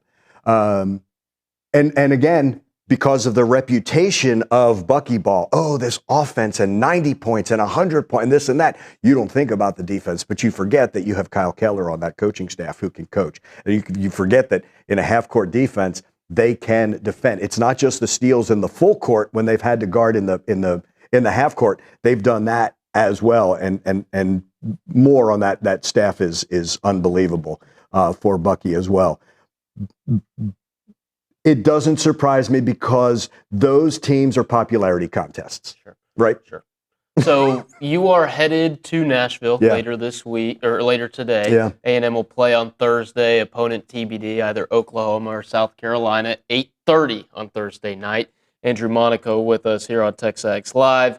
What do we need to see in Nashville? What do you want to see that'll tell you this team's ready to make a run in the big dance? I think it has to be identity. This is the time of year. So you go non-conference, conference, postseason, right? So preseason, if you will, season being SEC, postseason. Bucky has actually built this team for this time of year. Now you're playing opponents that you know, right? South Carolina is a little farther back. OU that you've played twice, and then the possibility of playing Arkansas on Friday. You've got to give yourself that opportunity to play them. You've got to play to your identity. When this team is on, and again, you know it, shots have to fall. Earlier this year, I said something during the stretch. I was like, would you like to see shots fall tonight? To Bucky. And Bucky said, I like to see shots fall every night. Yeah. But it sets up so much for this team, that defense. So if they can do that, and if they can press, and if they can play to their pace and be aggressive and not on their heels, it is hard. It's difficult when the shots aren't falling and you have to get back. But you're seeing this team get those fast break points. You're seeing this team punish opponents for their turnovers because it allows them to get out and run. So if they can do that now, they're used to their style. The longer you advance, now the other team has to adjust. Where the Aggies are comfortable at what they do, sometimes the other team is not comfortable having to play a team like Texas A&M.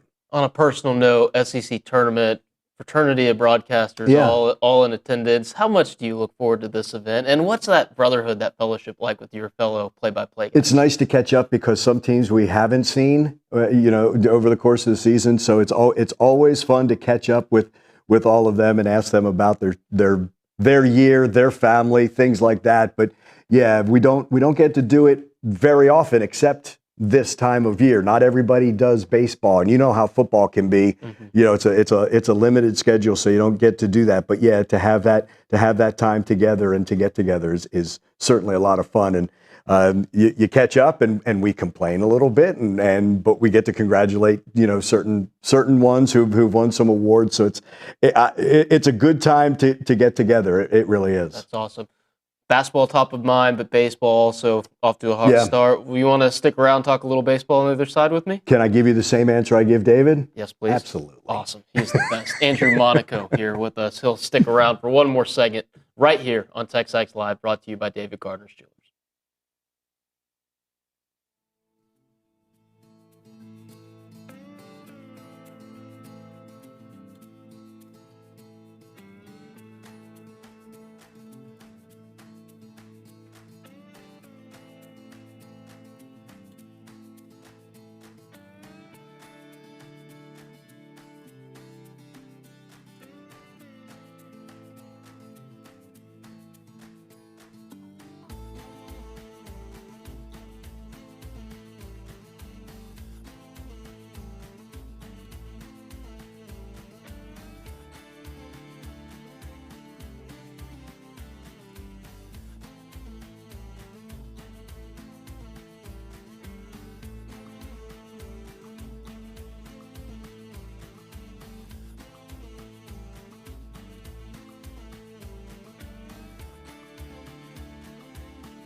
Just a couple more minutes here in the 9 o'clock hour on a Tuesday edition of TexAgs Live, brought to you by David Gardner's Jewelers and the voice of the Aggies, Andrew Monaco, in the middle of crossover season. So you're following Bucky McMillan and company around at the SEC tournament and eventually the NCAA tournament.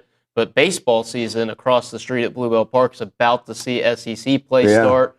What have you seen from the Ags and Michael Early so far through a 14-1 start as SFA comes to town on Tuesday night? Yeah, long lineup, right? And especially with everybody there, but they've won without that lineup or without those players, which says an awful lot about not just, it's one thing to have depth, you have to have talent as well. And you have that. And I think even though that lineup has shifted, you're still putting guys, it's not new to them in those positions in the lineup, and that's big. Pitching is the other thing. And the pitching's been outstanding. Second year under JK is huge. Jason Kelly for that. And I think it's this is, again, we as fans always want to compare. Well, how's it compared? Use the old Buzz Williams line. Comparison is the thief of joy, right? This is what it is. This is how much you miss a Shane Sedeo, right? Built to be a Friday, right? Weston Moss built to be a starter, right? And on a Saturday. Aiden Sims, revelation, right? Now, I'm just talking about the 3 starters on the weekend. Then you go out and you get Darden and Vargas. There's a reason why you go out. They fit, and they've come through. Josh Stewart to be back. And everybody that they've brought in from other schools, you know, to be able to fit in almost seamlessly like they look like the Aggies. That lineup, there's no breath. And when you put Akopian and you put Jordan back in it, it becomes even that much more difficult. But how about TK elevated to the top spot, right? And thriving in that role. And remember, he did it last year, and it may have been a baptism by fire a little bit. It's not new any longer. It's an OBP of 530. Like it's higher than that. And then so many good pitchers off to great starts. But we didn't even mention Clayton Freshwater, who might have been the best of the bunch out of the bullpen, right? Once again, some of those scars are healing from last year, right? Yes. Where I'm not sure Clayton is throwing a different pitch than what he did. He's just getting a better result, right? But there's that mentality that you have to have as a starter. There's that mentality that you have to have as a closer. And he has it, as well as a ball that I'm not sure he can throw straight. So much movement. I've only got like a minute left in the hour. Never enough time with you, but I know you're such a huge fan of the game of baseball, World Baseball Classic going on. How cool. It's the Olympics. Yes, and how awesome was it to see our guy, Ryan Prager, pitch yesterday on the international stage? And he's wearing 12? Yep. All you need to know about, I'm happy for him, and as you know, we get to know the parents as well. Happy for them, but for him to represent A&M, but for Team Israel and to be in the World Baseball Classic, amazing. I love that we're growing the game, and I love that Team USA is undefeated. Absolutely. I love my time with you, and Pleasure. I don't know if it was a normal 2-minute minor, it might have been a double minor, but we successfully got the puck out. We cleared it off. The pit. We're back to full strength. Gotcha. Thank you so much. Clean sheet of ice now next hour? Yeah, exactly. Gotcha. Best of luck. Thank you. Safe travels to Nashville, and we'll see you when you get back, and I can't wait to start chatting with you more frequently in the booth. Absolutely. Thanks for having me. He's Andrew Monaco, voice of the Aggies. A&M basketball headed to Nashville, SEC tournament. You can catch him hopefully on about 4 calls, right? It would be 4 games to win it all. 4, yep. That'd be awesome. Of course, when we come back, we're going to switch gears, all basketball during the 10 o'clock hour. This is TexAgs Live, brought to you by David Gardner's Jewelers.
10 o'clock on a Tuesday morning. This is TexAgs Live, brought to you by David Gardner's Jewelers. I'm Richard Zane inside the Rollo Insurance Studio, filling in for David Nuno, who's enjoying spring break with family. He'll be back on Thursday, but somebody who's here right now is TexAgs basketball contributor Justin Lanham. We're talking with him on the Buppies Catering and Bartending video hotline. Justin, good morning. How are you, sir? Good morning, Richard. I'm great, man. How are you? I'm good. A great week for the Aggies last week. They go 2-0 to close the regular season. They knock off Kentucky on Tuesday. If you haven't listened to the most recent edition of the Read Report, I recommend you do that because Justin and Luke, they break down everything we saw last Tuesday against the Wildcats. What I want to know now is Justin Lanham at home when we go from the end of regulation to the first overtime to the second overtime, the third overtime. What's the viewing experience like? How are we? How are the Nails doing a few days later? But the Aggies ended up pulling out an important victory in Baton Rouge. Yeah, definitely on edge the whole entire time. You just see some plays here and there where you're just like, man, if you have one of those, it's game over. It's a rebound here, it's a stop here. And then you go into the first overtime and the second overtime, and then that third overtime.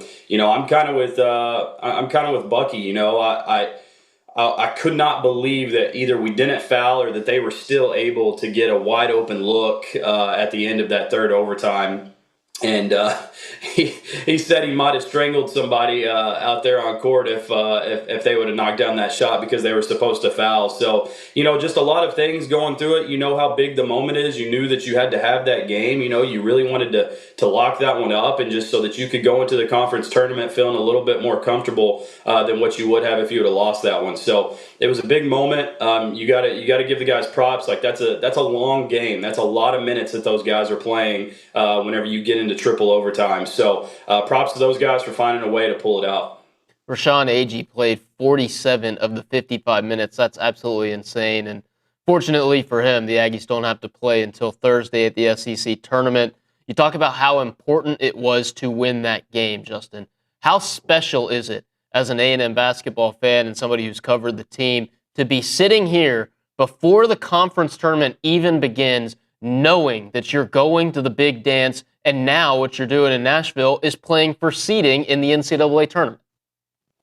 Yeah, it feels good. It's like you're playing with house money. Like that's the way it feels. Especially whenever, you had the predictions before the year, you had, what people thought this team was going to be like at the beginning of the year. And then, I know it's been said a lot, and not to beat a dead horse, but when you realize how far this team has come from that Oklahoma State game, and I've talked about it a lot, Luke and I have talked about it a lot on the Read Report, when you realize that team and that product is so different from then until March, that just speaks volumes about what Bucky and this whole entire staff has done, and then obviously giving the guys props for just growing. Like, we have seen just so many of these guys just continue to get better. Like, Zach has really come on.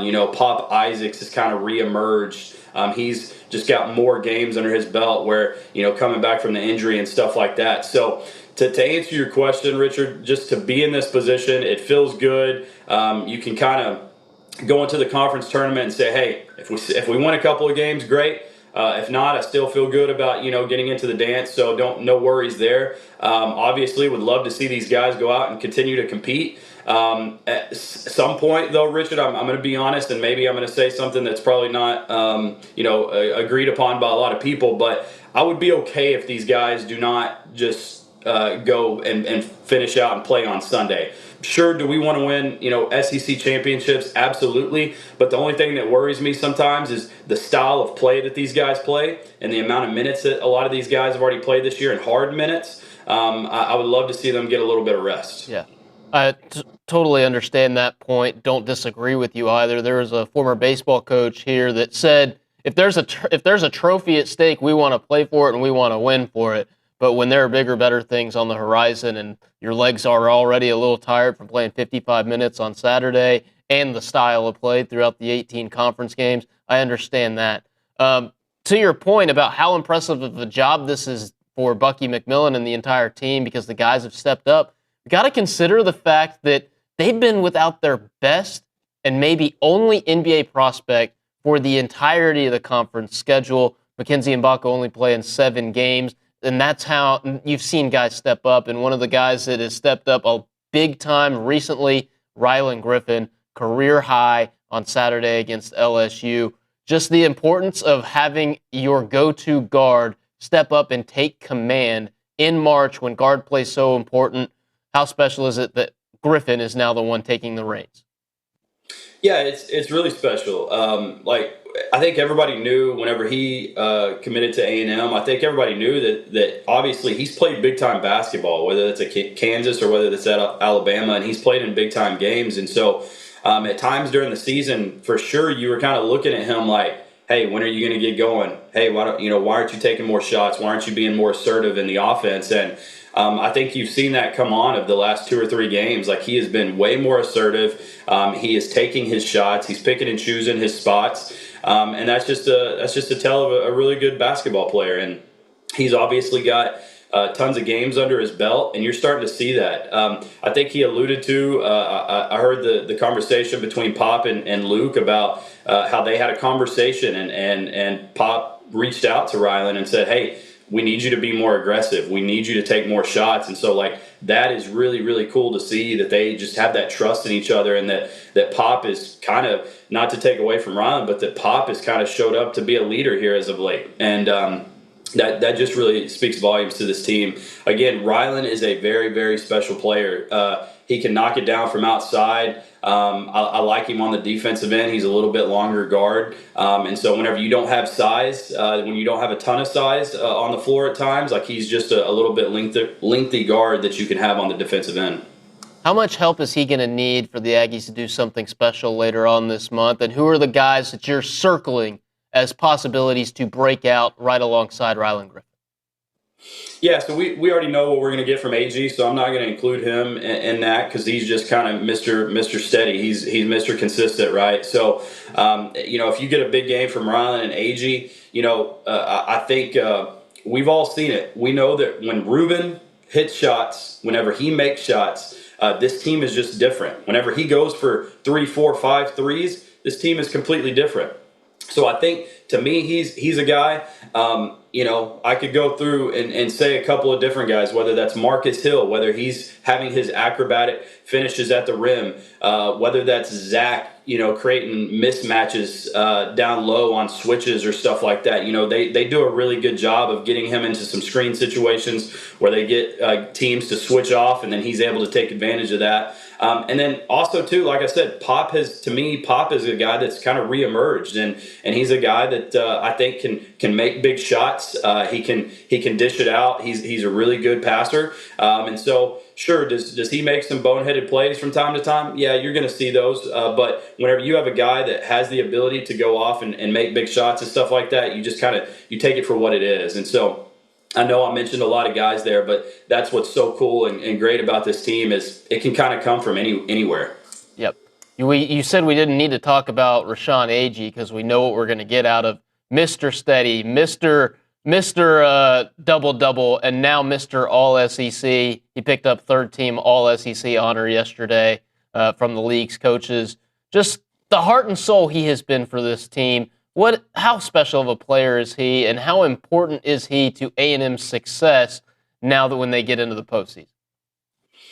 Look, he's so special. He there's not many possessions, and you know this, Richard, from watching him. There's not many possessions that he doesn't touch the ball or that he's not involved in some shape, way, or form. Like, he is always involved in the play. He's he's making spectacular passes. I've said that from the get-go, that I think he's a really, really good passing big. He just sees the floor. He does a really good job. Sure, can he play with his back to the basket? Absolutely. But he can also kind of square you up, and then you don't know what he's going to do. We saw in that LSU game, he had one of the biggest plays in that LSU game where he shot faked on the three-point line.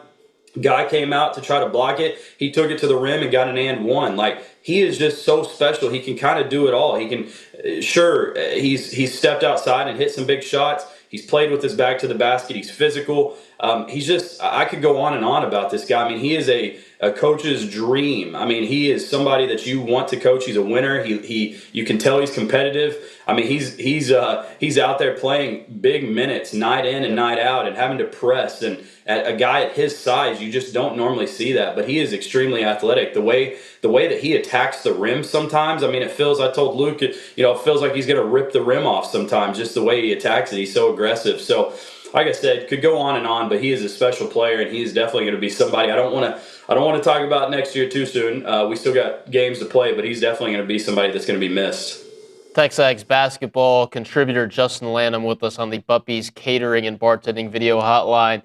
AG, the only Aggie honored on the All-SEC teams.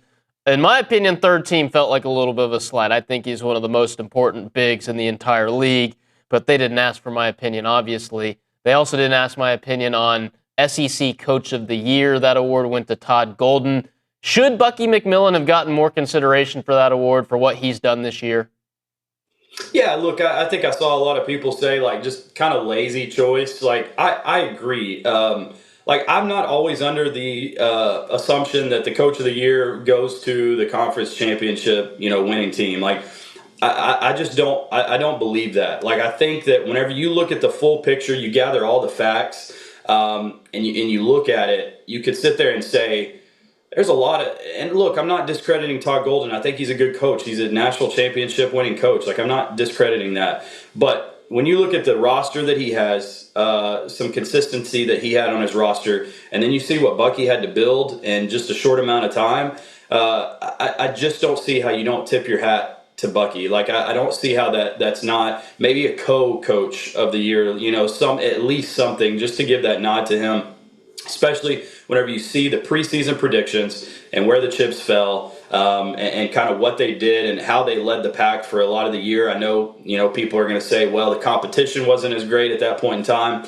But at the same time, just for what he did in year one, he was behind the eight ball, getting his guys. He was the last coach hired. I mean, just all the stats and facts. Once you gather those, it's hard not to tip your hat to him. And it's hard to discredit what Todd Golden did, right? 16-2 in what we still believe to be the best college basketball league in the country this year. No, that's no slouch. It's pretty impressive.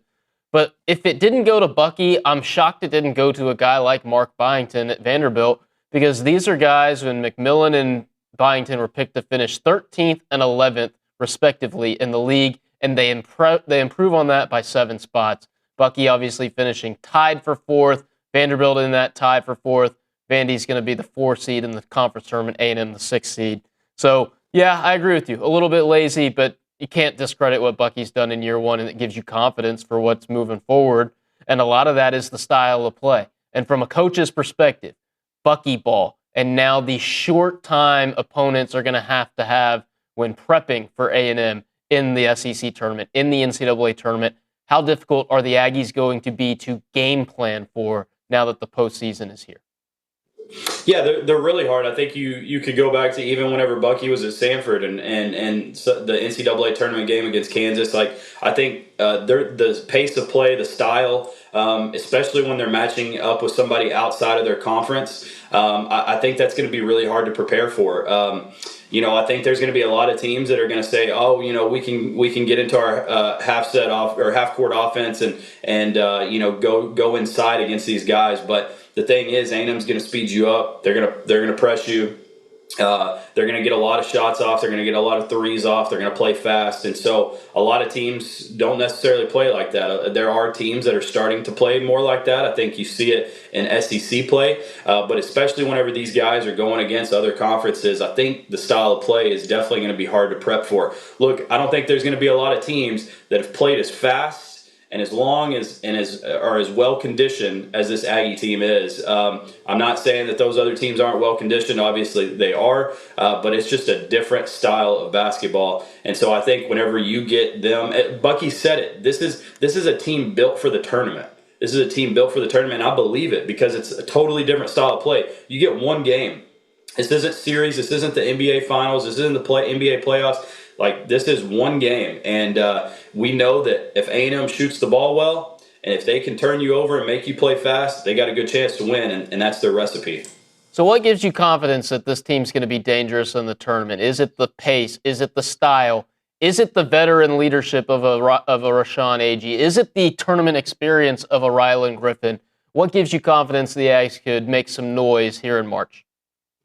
Yeah, I think it's all of that, and then also the fact of, they've been tested. I think this LSU game, as much as I hated it coming down to the wire, it was great for them going into conference play and into the tournament. That felt like a March Madness NCAA tournament game, and so this team has been tested. This team has played Florida. This team has played Tennessee to the end. This team has played Alabama to the end. They have been in big moments and big games, and sure, they've taken some losses in those last few minutes against Alabama. The Florida one wasn't close necessarily, but with that being said, they've played that type of talent. And so I think that they're going to be ready. I think you talked about the senior leadership, just the veteran leadership on this team, Rylan Griffin's experience, Pop Isaacs. Some of these guys are emerging at the right time, and that's what you want. You want to be playing your best basketball early in March, middle of March. Like, that's whenever you have to be playing your best basketball. And I do feel like this Aggie team hit a little bit of a slump in February, played a little bit better competition, but I think they're battle tested, and I feel like they're re-emerging, and that's exciting to see. Justin Lanham, TexAgs basketball correspondent, with us here on the Buppies Catering and Bartending video hotline. And Justin, as we wrap up our time, I know you said a little bit earlier that you would be okay if A&M's one and done in Nashville. What is your ideal scenario for the Aggies this week, and what would help you feel more confident come Selection Sunday? Yeah, I want to see them get to the Arkansas game. I would love to see them, get to Arkansas, and just for a couple of reasons, just kind of see where you stack up again. As I'm sitting here saying, like, I feel like this team is re-emerging. I would like to get another shot at Arkansas on a neutral site. It's a big game, and I think that prepares you for the tournament, and then see what happens. And look, Richard, as much as I said that, I don't know that I would love to see them playing on Sunday. Look, when the ball goes up, I want to see those guys win. I'm gonna be rooting for those guys to win. Oh yeah. If they get knocked out, I'm probably gonna take it as a consolation prize and say, hey, well, at least they get some rest, right? That's kind of what I'm trying to say and where my mind is. But look, if they can make a run and they win this game either against OU or South Carolina, and then they're able to beat Arkansas, I'm going to be pulling for those guys to get to Championship Sunday for sure. Justin, thank you so much for taking some time to chat with us this morning, and we'll look forward to, I guess, your upcoming appearance on the Reed Report later this week, right? Yes, sir. Looking forward to it. That's Justin Lanham joining us on the Buppies Catering and Bartending video hotline. Awesome work from him and Luke on the Reed Report all year long. Well, we're going to hit a break here on TexAgs Live, brought to you by David Gardner's Jewelers. When we come back, we're going to hear some Read and React NIL interviews from Pop Isaacs and Marcus Hill.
Howdy, Ags, and welcome into Read and React, brought to you by TexAgs and United, sponsored by the 12th Man Foundation.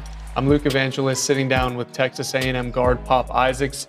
Pop, thanks so much for coming in. How's it going? I'm doing good. How are you? I'm doing well. I mean, I'm definitely got probably a little bit more energy than you after playing 45-plus minutes the other night in a 3-overtime game. I mean, just take me through what your emotions have been like since that game. Yeah, I mean, we knew we needed to win that game. Winning that game put us in a really good position. Crazy game, obviously. We got down early, had to fight our way back. Turned the pressure up a lot, especially that second part of the second half. Ended up getting out of there with a win, so that's all that matters. Yeah, you played well, 18 points, 7 rebounds, 3 assists. What's been working so well for you in that game? Finishing at the rim really well, being effective in the pick and roll, finding your teammates. Yeah, I mean, just playing, honestly. Kind of just letting everything come to me. I didn't shoot the ball well from the outside, but I did other things to impact the game. Just kind of what the team needed in that moment.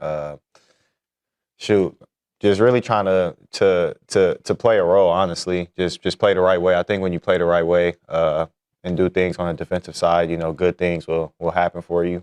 So, I think we all played well, especially after we got down. Well, I think we got down 15. Yeah. So I think, some guys really stepped up to help us get that win. Yeah, you mentioned playing your role. Your role has really started to change over the last 2 weeks.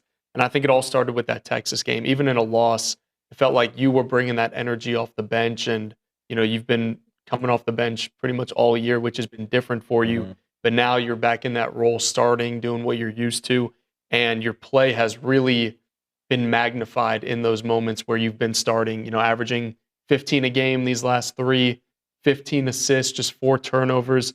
Take me through just the shift in mindset, because I know coming off the bench wasn't your desired role. Yeah. You still did it anyways and did it at a high level, but I know that was difficult for you. Now the fruits of your labor are paying off and you're starting and you're leading this team. Just take me through what it's been like for you as your role has changed over the last 2 weeks. Yeah, I mean, I wouldn't, it's obviously different, like being in the starting lineup and just compared to not starting. But I mean, I don't really necessarily think like anything is like just changed just because it happened so on the fly. So I didn't really have like time to think, well, I did this a certain way. Now it's time to do this a certain way. I'm just playing. I think when you lose yourself within the game, good things happen.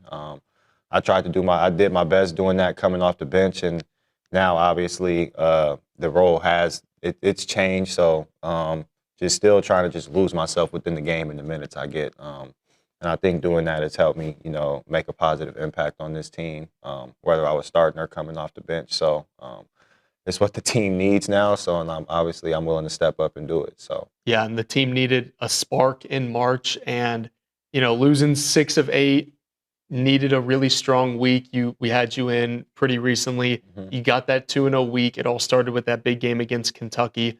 Had a season high 8 assists. What do you remember about that game? Because just as important as the LSU game was, that Kentucky game was one that winning that put you in a position to essentially clinch a spot in March Madness with the LSU win. Yeah, for sure. I think the Kentucky win put us in position to be in position. It was a game we obviously knew we had to have, including the LSU game. But for sure, like it started with that Kentucky game. I remember we came out, not even necessarily like lackadaisical, but we couldn't find it early in that game. They went up, I think it was 13, maybe 14. And we went on a really big run that changed the whole game, honestly. And we kind of upped the pressure up with them a little bit too, and you could tell they were a little phased by the pressure. And even if they weren't necessarily phased like early in the game, but you could feel it out there. They got really worn down in that game, especially when we went on that run. We were playing super fast, hitting a lot of threes, and I think the past 2 games especially, we put a big emphasis on just shooting more threes and getting back to the identity of our team. So Bucky's been telling us we need to shoot 40 threes, if not more. So I think just getting back to our identity really helped us, this week getting 2 wins. So absolutely. I mean, I see your play. We all see your play on the court, rising to the occasion, but also you stepping up as a leader has been really fun to watch. We had Rylan in here last week, and he talked about, what allowed him to play so well in that Kentucky game. And he's like, Pop called me the night before the game and was talking about, like, we need you to be aggressive, be yourself, and good things are going to happen. I see you speaking up in the locker room. Like, I see not just your role on the court changing, but you being the leader and being the star point guard of this team. Like, a lot goes into being the starting point guard on a college basketball team, similar to being QB1 on a football team. That leadership responsibility that comes with it. I see you not just stepping up with your play, but also your leadership. Can you tell me a little bit about what has been so crucial for you to step up as a leader recently? Yeah, I mean, I think if you're going to be the starting point guard of a team, you can't be afraid to talk and voice what's going on, and you can't be afraid to, when you mess up, to take it from other people as well. So I think even throughout the year, I've done a good job just speaking to the guys, and I've not necessarily been a leader, but I've been a voice in the locker room for sure, just especially when things were going south in a way, just keeping everybody level-headed. I think recently knowing, just what's at stake and knowing that I've been in this position before and I've played on some high-level teams before, I thought, my leadership, at this time especially needed to take a jump just because, it's winning time, and I've seen what it looks like. So, yeah, I've just been trying to give guys confidence too. That's a really big thing in this game. I think, Rylan told you we talked, me and Rylan talk on the phone every day, but that night I gave him a call and like pressed him basically, like we need you to be really aggressive, even if the shots aren't falling or not. Like we need you to stay in attack mode and being aggressive and looking for your shot because we're a better team when he does that. So yeah, just trying to give all the guys confidence, letting them know, adversity's here, but we gotta punch it in the mouth. So I think, I've done a good job stepping up with that lately, and I'm going to continue to do it for sure. Yeah, March is winning time. Obviously it's a team effort, but they always say that guard play reigns supreme in March. For sure. You've stepped up in March before. I'm looking at what you did 2 years ago. You had 22 on BYU, 20 on Baylor, 19 at Oklahoma State. How excited are you to continue to get to play in this most important month of the year, knowing that you get to go to the SEC tournament, you get to go to the NCAA tournament, and everything is magnified, and it's now win or go home, and you have put yourself on center stage on a team that not many people pick to make the tournament. But we talked in Birmingham preseason. I'm like, I see this as a tournament team. What is everybody else missing? All throughout this entire year, you all have stayed humble, and now you get to play meaningful basketball in March, and you get to continue to step up. What does that mean to you that you've performed in March, you've been there, and now here you are once again getting to rely on that experience? Yeah, I mean, it means a lot. It's super fun just to be a part of, especially knowing we proved a lot of people wrong this year. I can't remember where we were picked in the conference. It was 13th or 14th. Yep. Yeah. Finished 6th, tied for 4th. So that's just a success in itself, being that, we worked our butts off to get to this position, and it wasn't all peaches and cream. Had to go through some adversity to get there for sure. But I think it's a fun time of the year. Now, I think we all know this as a team. Like, the players have to rise to the occasion in these games for us to really win. And we know, like, it's no more, it's basically win or go home. And I think that, obviously, it could feel like pressure, but it's fun. You know what I mean? Because not everybody gets to be in this position that we're in. There's a bunch of kids out there looking up to us who can't wait to hopefully be there one day. So I think it's just fun, honestly, that we're even in this position to be going to be able to make a run in the SEC tournament and the NCAA tournament. Because not everybody. To find that full interview, you can be a TexAgs premium subscriber and a Texas Aggies United subscriber.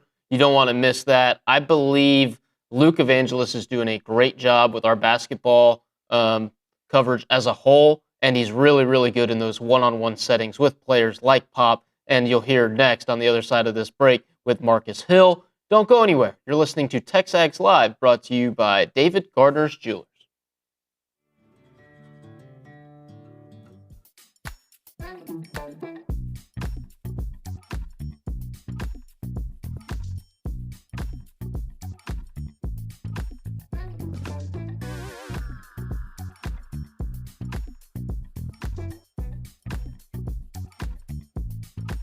What's up, everybody? I'm here to tell you about Fratello Italian Cafe. If anyone knows anything about Italian food, it's me, Billy Lucci. And Fratello has the best Italian food in BCS.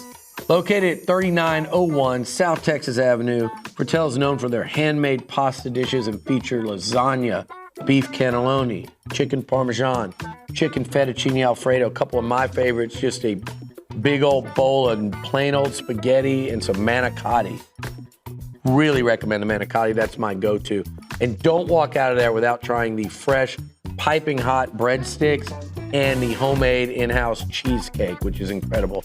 It's great for dining in, catering, gift cards, and even shipping, which they do nationwide.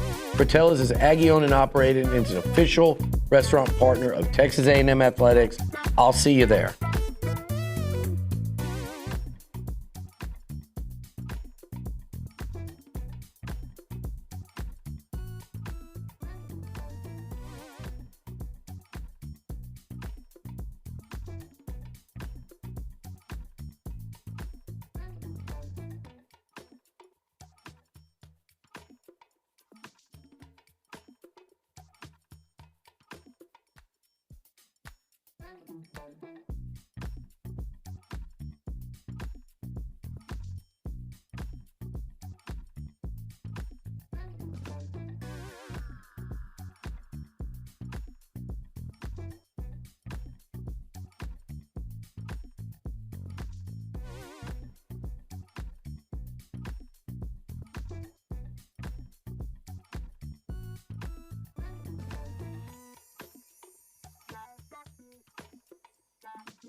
and React, brought to you by TexAgs and United, sponsored by the 12th Man Foundation.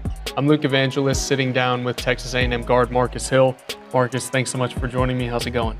Good, man. Thanks for having me, man. Yeah, we're excited to have you in. You get much sleep the last couple days after that triple overtime game? We tried to, man. But it was amazing. On the way back on the plane, it was amazing. So I bet there was just a collective sigh of relief. And you were telling me you were right under the basket as that LSU 3 was going up for the third overtime. You thought it might be a fourth. Yeah, I said, oh, this might be good. And then I seen it was short. I was like, yes, yes. Oh my goodness, that was just unbelievable. It was like every single time something happened at the end of regulation or end of the other couple overtimes, I was like, yeah, of course we're headed to another one. And as soon as he put that one up, I was like, it would just be poetic if that thing went in and we had to play 8 overtimes and they kept y'all there all night. But thank goodness that did not happen. In large part, too, one of the biggest plays of the game, your only points of the game, was that and one play in overtime. I want to go back to that. You didn't play much end of the game, heading into overtime, only played 6 minutes in overtime, but you stayed ready for a crucial moment, and when your number was called, you executed. So take me through what you remember from that play and what it was like for you to just stay engaged, stay locked in when you weren't playing as much. I was enjoying my brothers playing. They were playing so good, so I was just happy for them, you know. And I think they were getting tired, so Bucky was like, we need, you know, somebody to rack it. So when Bucky called me, I'm like, I gotta, you know, I'm good. So I went in, I scored it. I was just happy, you know, just to help the team. Something I know it wasn't my night per se, but for me to, you know, help the team was just my idea. Yeah, and anytime, you know, there are so many weapons in this team that one night it's going to be someone's night, and even when it's not your night, you can still step up and make game-changing plays like that. Like you and Ruben's only points of the game came at crucial moments in overtime, with you with that and one, him with that massive 3. What is it like to have guys who, on any given night, you can go score 20 and win this team a game, but even when it's not your night, you can still make like individual crucial plays, and together y'all function as a team that makes you so much more dangerous that even when it's like, we don't have to worry about this guy tonight, someone comes in and makes the game-winning play. I feel like it's difficult, definitely on the coaches, like scouting us is so hard from different leagues, scouting like 5 or 6 guys. Like, you know, it's easier. But with our team, you didn't scout the whole team. You have to really do a big scout. So I feel bad for the people who are scouts against us. And that'll make y'all dangerous when it comes to a tournament format. When y'all get out of SEC play where everyone's seen everybody, when you get into March Madness, that's going to make y'all even more dangerous because a lot of teams have to focus on that first game and then they only get one day to potentially prepare for y'all. That's why Coach said we is one of the best teams because our one-day prep will probably be good because, you know, we have so many bodies and so many, you know, people that can play and people that can perform anytime on that night. Yeah, but Bucky has really challenged y'all as a guard unit to step up this time of year. Obviously, you've been really great since you got healthy. You've stepped up defensively multiple times. What's the key for you moving forward into March to stay locked in, stay at the top of your game, ultimately at a time where your team needs you most? Definitely just, you know, stay confident, stay, you know, learning the game. Anything that we need, like I said, I'm going to do. So it's just, you know, anything the team needs, I'm going to do and help with. And I feel like that's the biggest thing for me. Yeah, that's been your mindset all year. And it's clear that whether the team needs you to go lock up Nigel Pack or go score 20, you can do it all. And that makes you really versatile. I want to go back to the Kentucky win, the 27-3 run, how much that win meant for y'all, not just to get back on the track, winning a game, but also what it meant for your March Madness hopes. Just take me through that game as you really started a week where a 2-0 week, you knew what it would do for your March Madness hopes, but the first step ultimately was that Kentucky win. Just take me through that game. Man, it was amazing. We was fighting, and then Ruben, I feel like Ruben just came in and hit a lot of shots. And I remember I just kept screaming, yeah, Ruben, yeah. And we just went on that run, and it's crazy, like, we're so used to how Bucky, you know, play. You don't really, like, as a player, you ain't looking up at the score. Right. You just going up and down, up and down, up and down. And then by the time, like, I subbed out, I looked and I said, we up that much? Like, it was crazy. It was just like, that's crazy how Bucky was telling us, like, just play our game and it'll work out. And when I looked up, it definitely worked out. Do you feel like that helps you because you're not watching the scoreboard, that you more so just feel the momentum as a game? So when you're down, it doesn't really affect you. And even when you're up, you're still playing like you're down. Yeah, I feel like with us, everything is, what I'm saying, don't look at the scoreboard.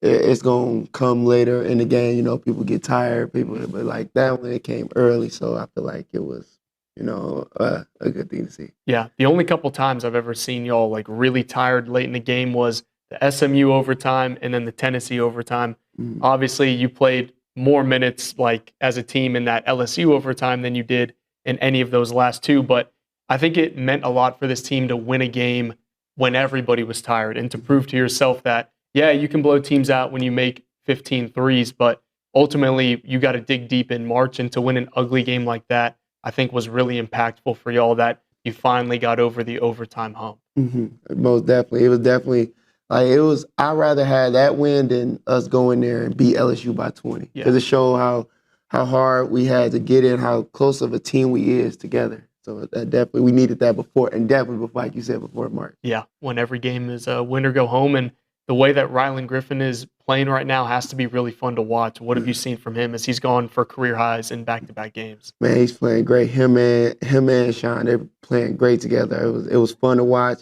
Rylan got his confidence. I feel like everybody got their confidence around this time of year. So I feel like it's been be real good. Yeah, I want to talk about Rashawn, your former teammate at Bowling Green. Both of y'all got all MAC honors when you were there. Mm-hmm. He just got his all-SEC third-team selection. How happy are you for him to see his work pay off and for everything that he means for this team? Man, I'm so proud of him, man. That's literally my dog, man. When you get on my nerves, but that's my dog, man. I love him to death. He deserves it, man, because he always in the gym working. He definitely deserves it, man. He always gives his heart out. I love that for him. Really take me back through the conversation that y'all had when you wanted to get him here because you committed first. Did you ever say, hey, we're going to make the tournament if you come? Like, need you here? Was tournament ever in the conversation? Whole time, that was the conversation. I called him. I was like, did you, after Bucky told me, he's like, you want to play with Sean again? I was like, yeah. I called him, said, so you get recruited by Texas A&M?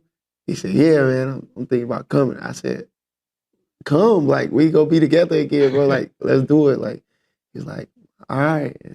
That's what happened. Thank goodness you had that recruiting pitch because it worked out for both of y'all. When you committed to this program, obviously you were one of the first couple guys to commit in the portal. Everybody has that dream of playing in March Madness, and yours is finally going to be realized, getting there to this point. Even 9 months ago, that's obviously the hope and the expectation, but at what point did you kind of realize that this is coming together and I think I can actually like make a run and we're going to get to March Madness for the first time in my career? I feel like when we were 7-1 in the SEC, that's when it was like, oh, like we super good because we was like, nobody expected us to do this, and for us to go 7-1 at the start where we just a new team, was so crazy. And I was like, yeah. We got a good team.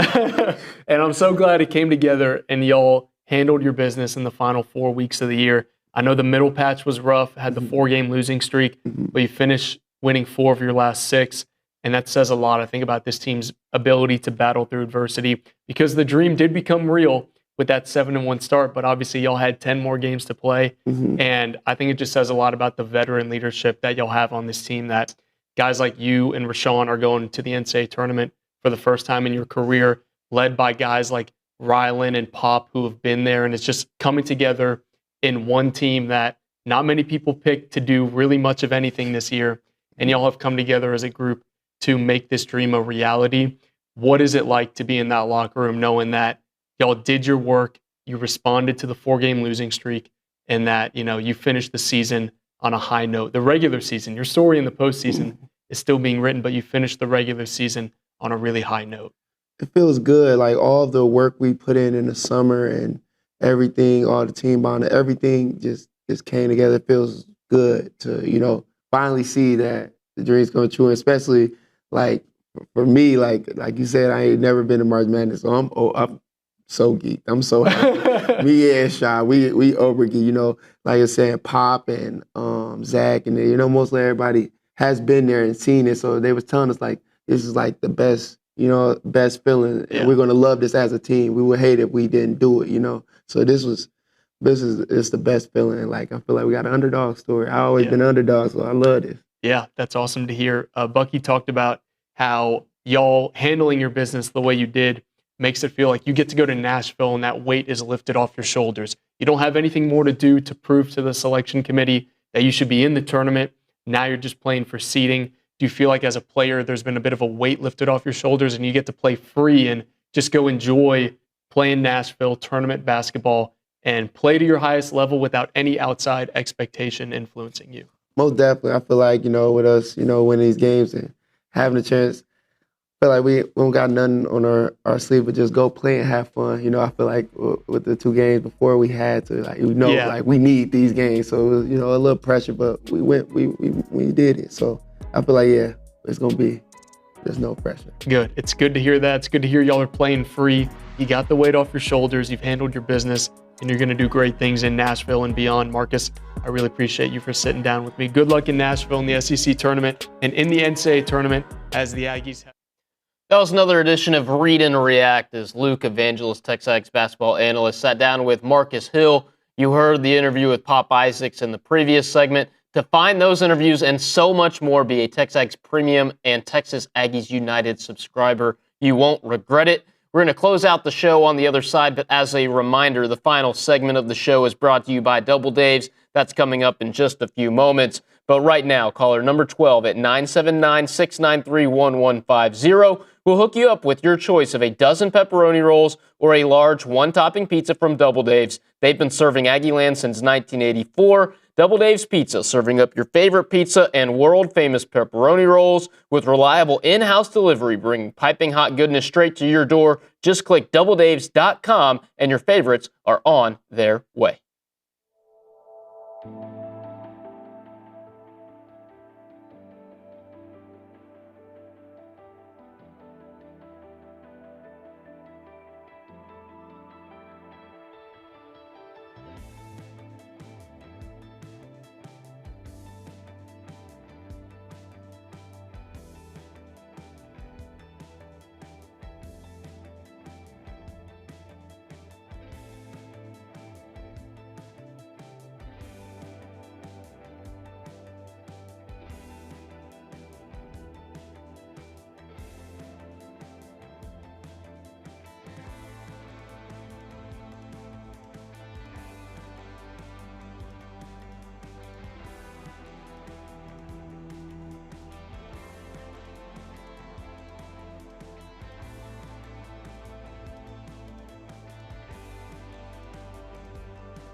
It is time to end the day with Double Daves. The final segment of TexAgs Live is always brought to you by Double Daves, and we are wrapping up a Tuesday edition of the show. TexAgs Live brought to you by David Gardner's Jewelers. My name, Richard Zane, inside the Rollo Insurance Studio. One more show for me to fill in before David Nuno makes his triumphant return from being a spring break madman. I'm sure he is getting crazy wherever he's at. Always like to end today's show or my shows with a little bit of gratitude for our people helping us out. Our guests, Olin Buchanan, Charean Williams. Nick, help me out. Who am I forgetting here? I know we had Andrew Monaco, Justin Lanham. Feels like Charean Williams. I said Charean. Feels like I'm forgetting somebody in the 9 o'clock hour. Boomer White. How could I forget Boomer White? And, of course, thanks to our awesome director and producer, Nick Savage, for helping me out there and with everything else. And as well, Justin Paez in the Angry Elephant News and Social Center. He had something he wanted to get off his chest and share here in this last segment. Isn't that right? Yes. No, I wanted to kind of update everyone with last night, Joe Lunardi of ESPN came out with his bracketology after the end of the regular season. And the Aggies now, after wins against Kentucky and LSU, has jumped themselves off the bubble and now are at a 9 seed, listed to match up with UCLA and a potential second-round matchup with Arizona.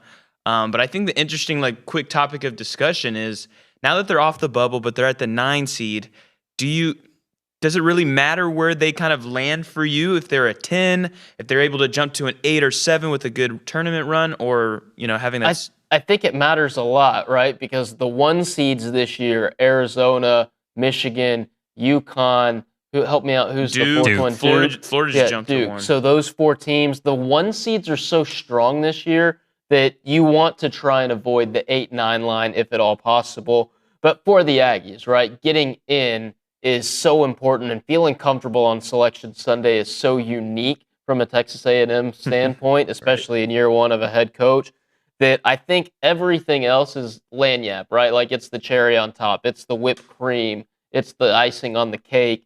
So for Bucky and company, if they can avoid that 8-9 seed, that's awesome. But for them, they're going dancing, and that's what's most important. And their style of play, their pace, and if they've got guys like Rylan and Rubin and Pop all making 3-pointers, Zach Clements, they could be a tough matchup for anybody in the league. Isn't that right, Nick Savage? Yeah, I agree. I completely agree. I didn't mention some names in the back. Kay Nagley, of course, she's pushing all the content out as always. Kayla Who else Gaither, is helping us Cooper out? Patterson. Little Cooper skeleton crew Patterson, today, but we made it work. Crew on the spring break. Thanks to you guys for tuning into this edition of TexAgs Live. We'll be back here tomorrow morning. We'll catch you then.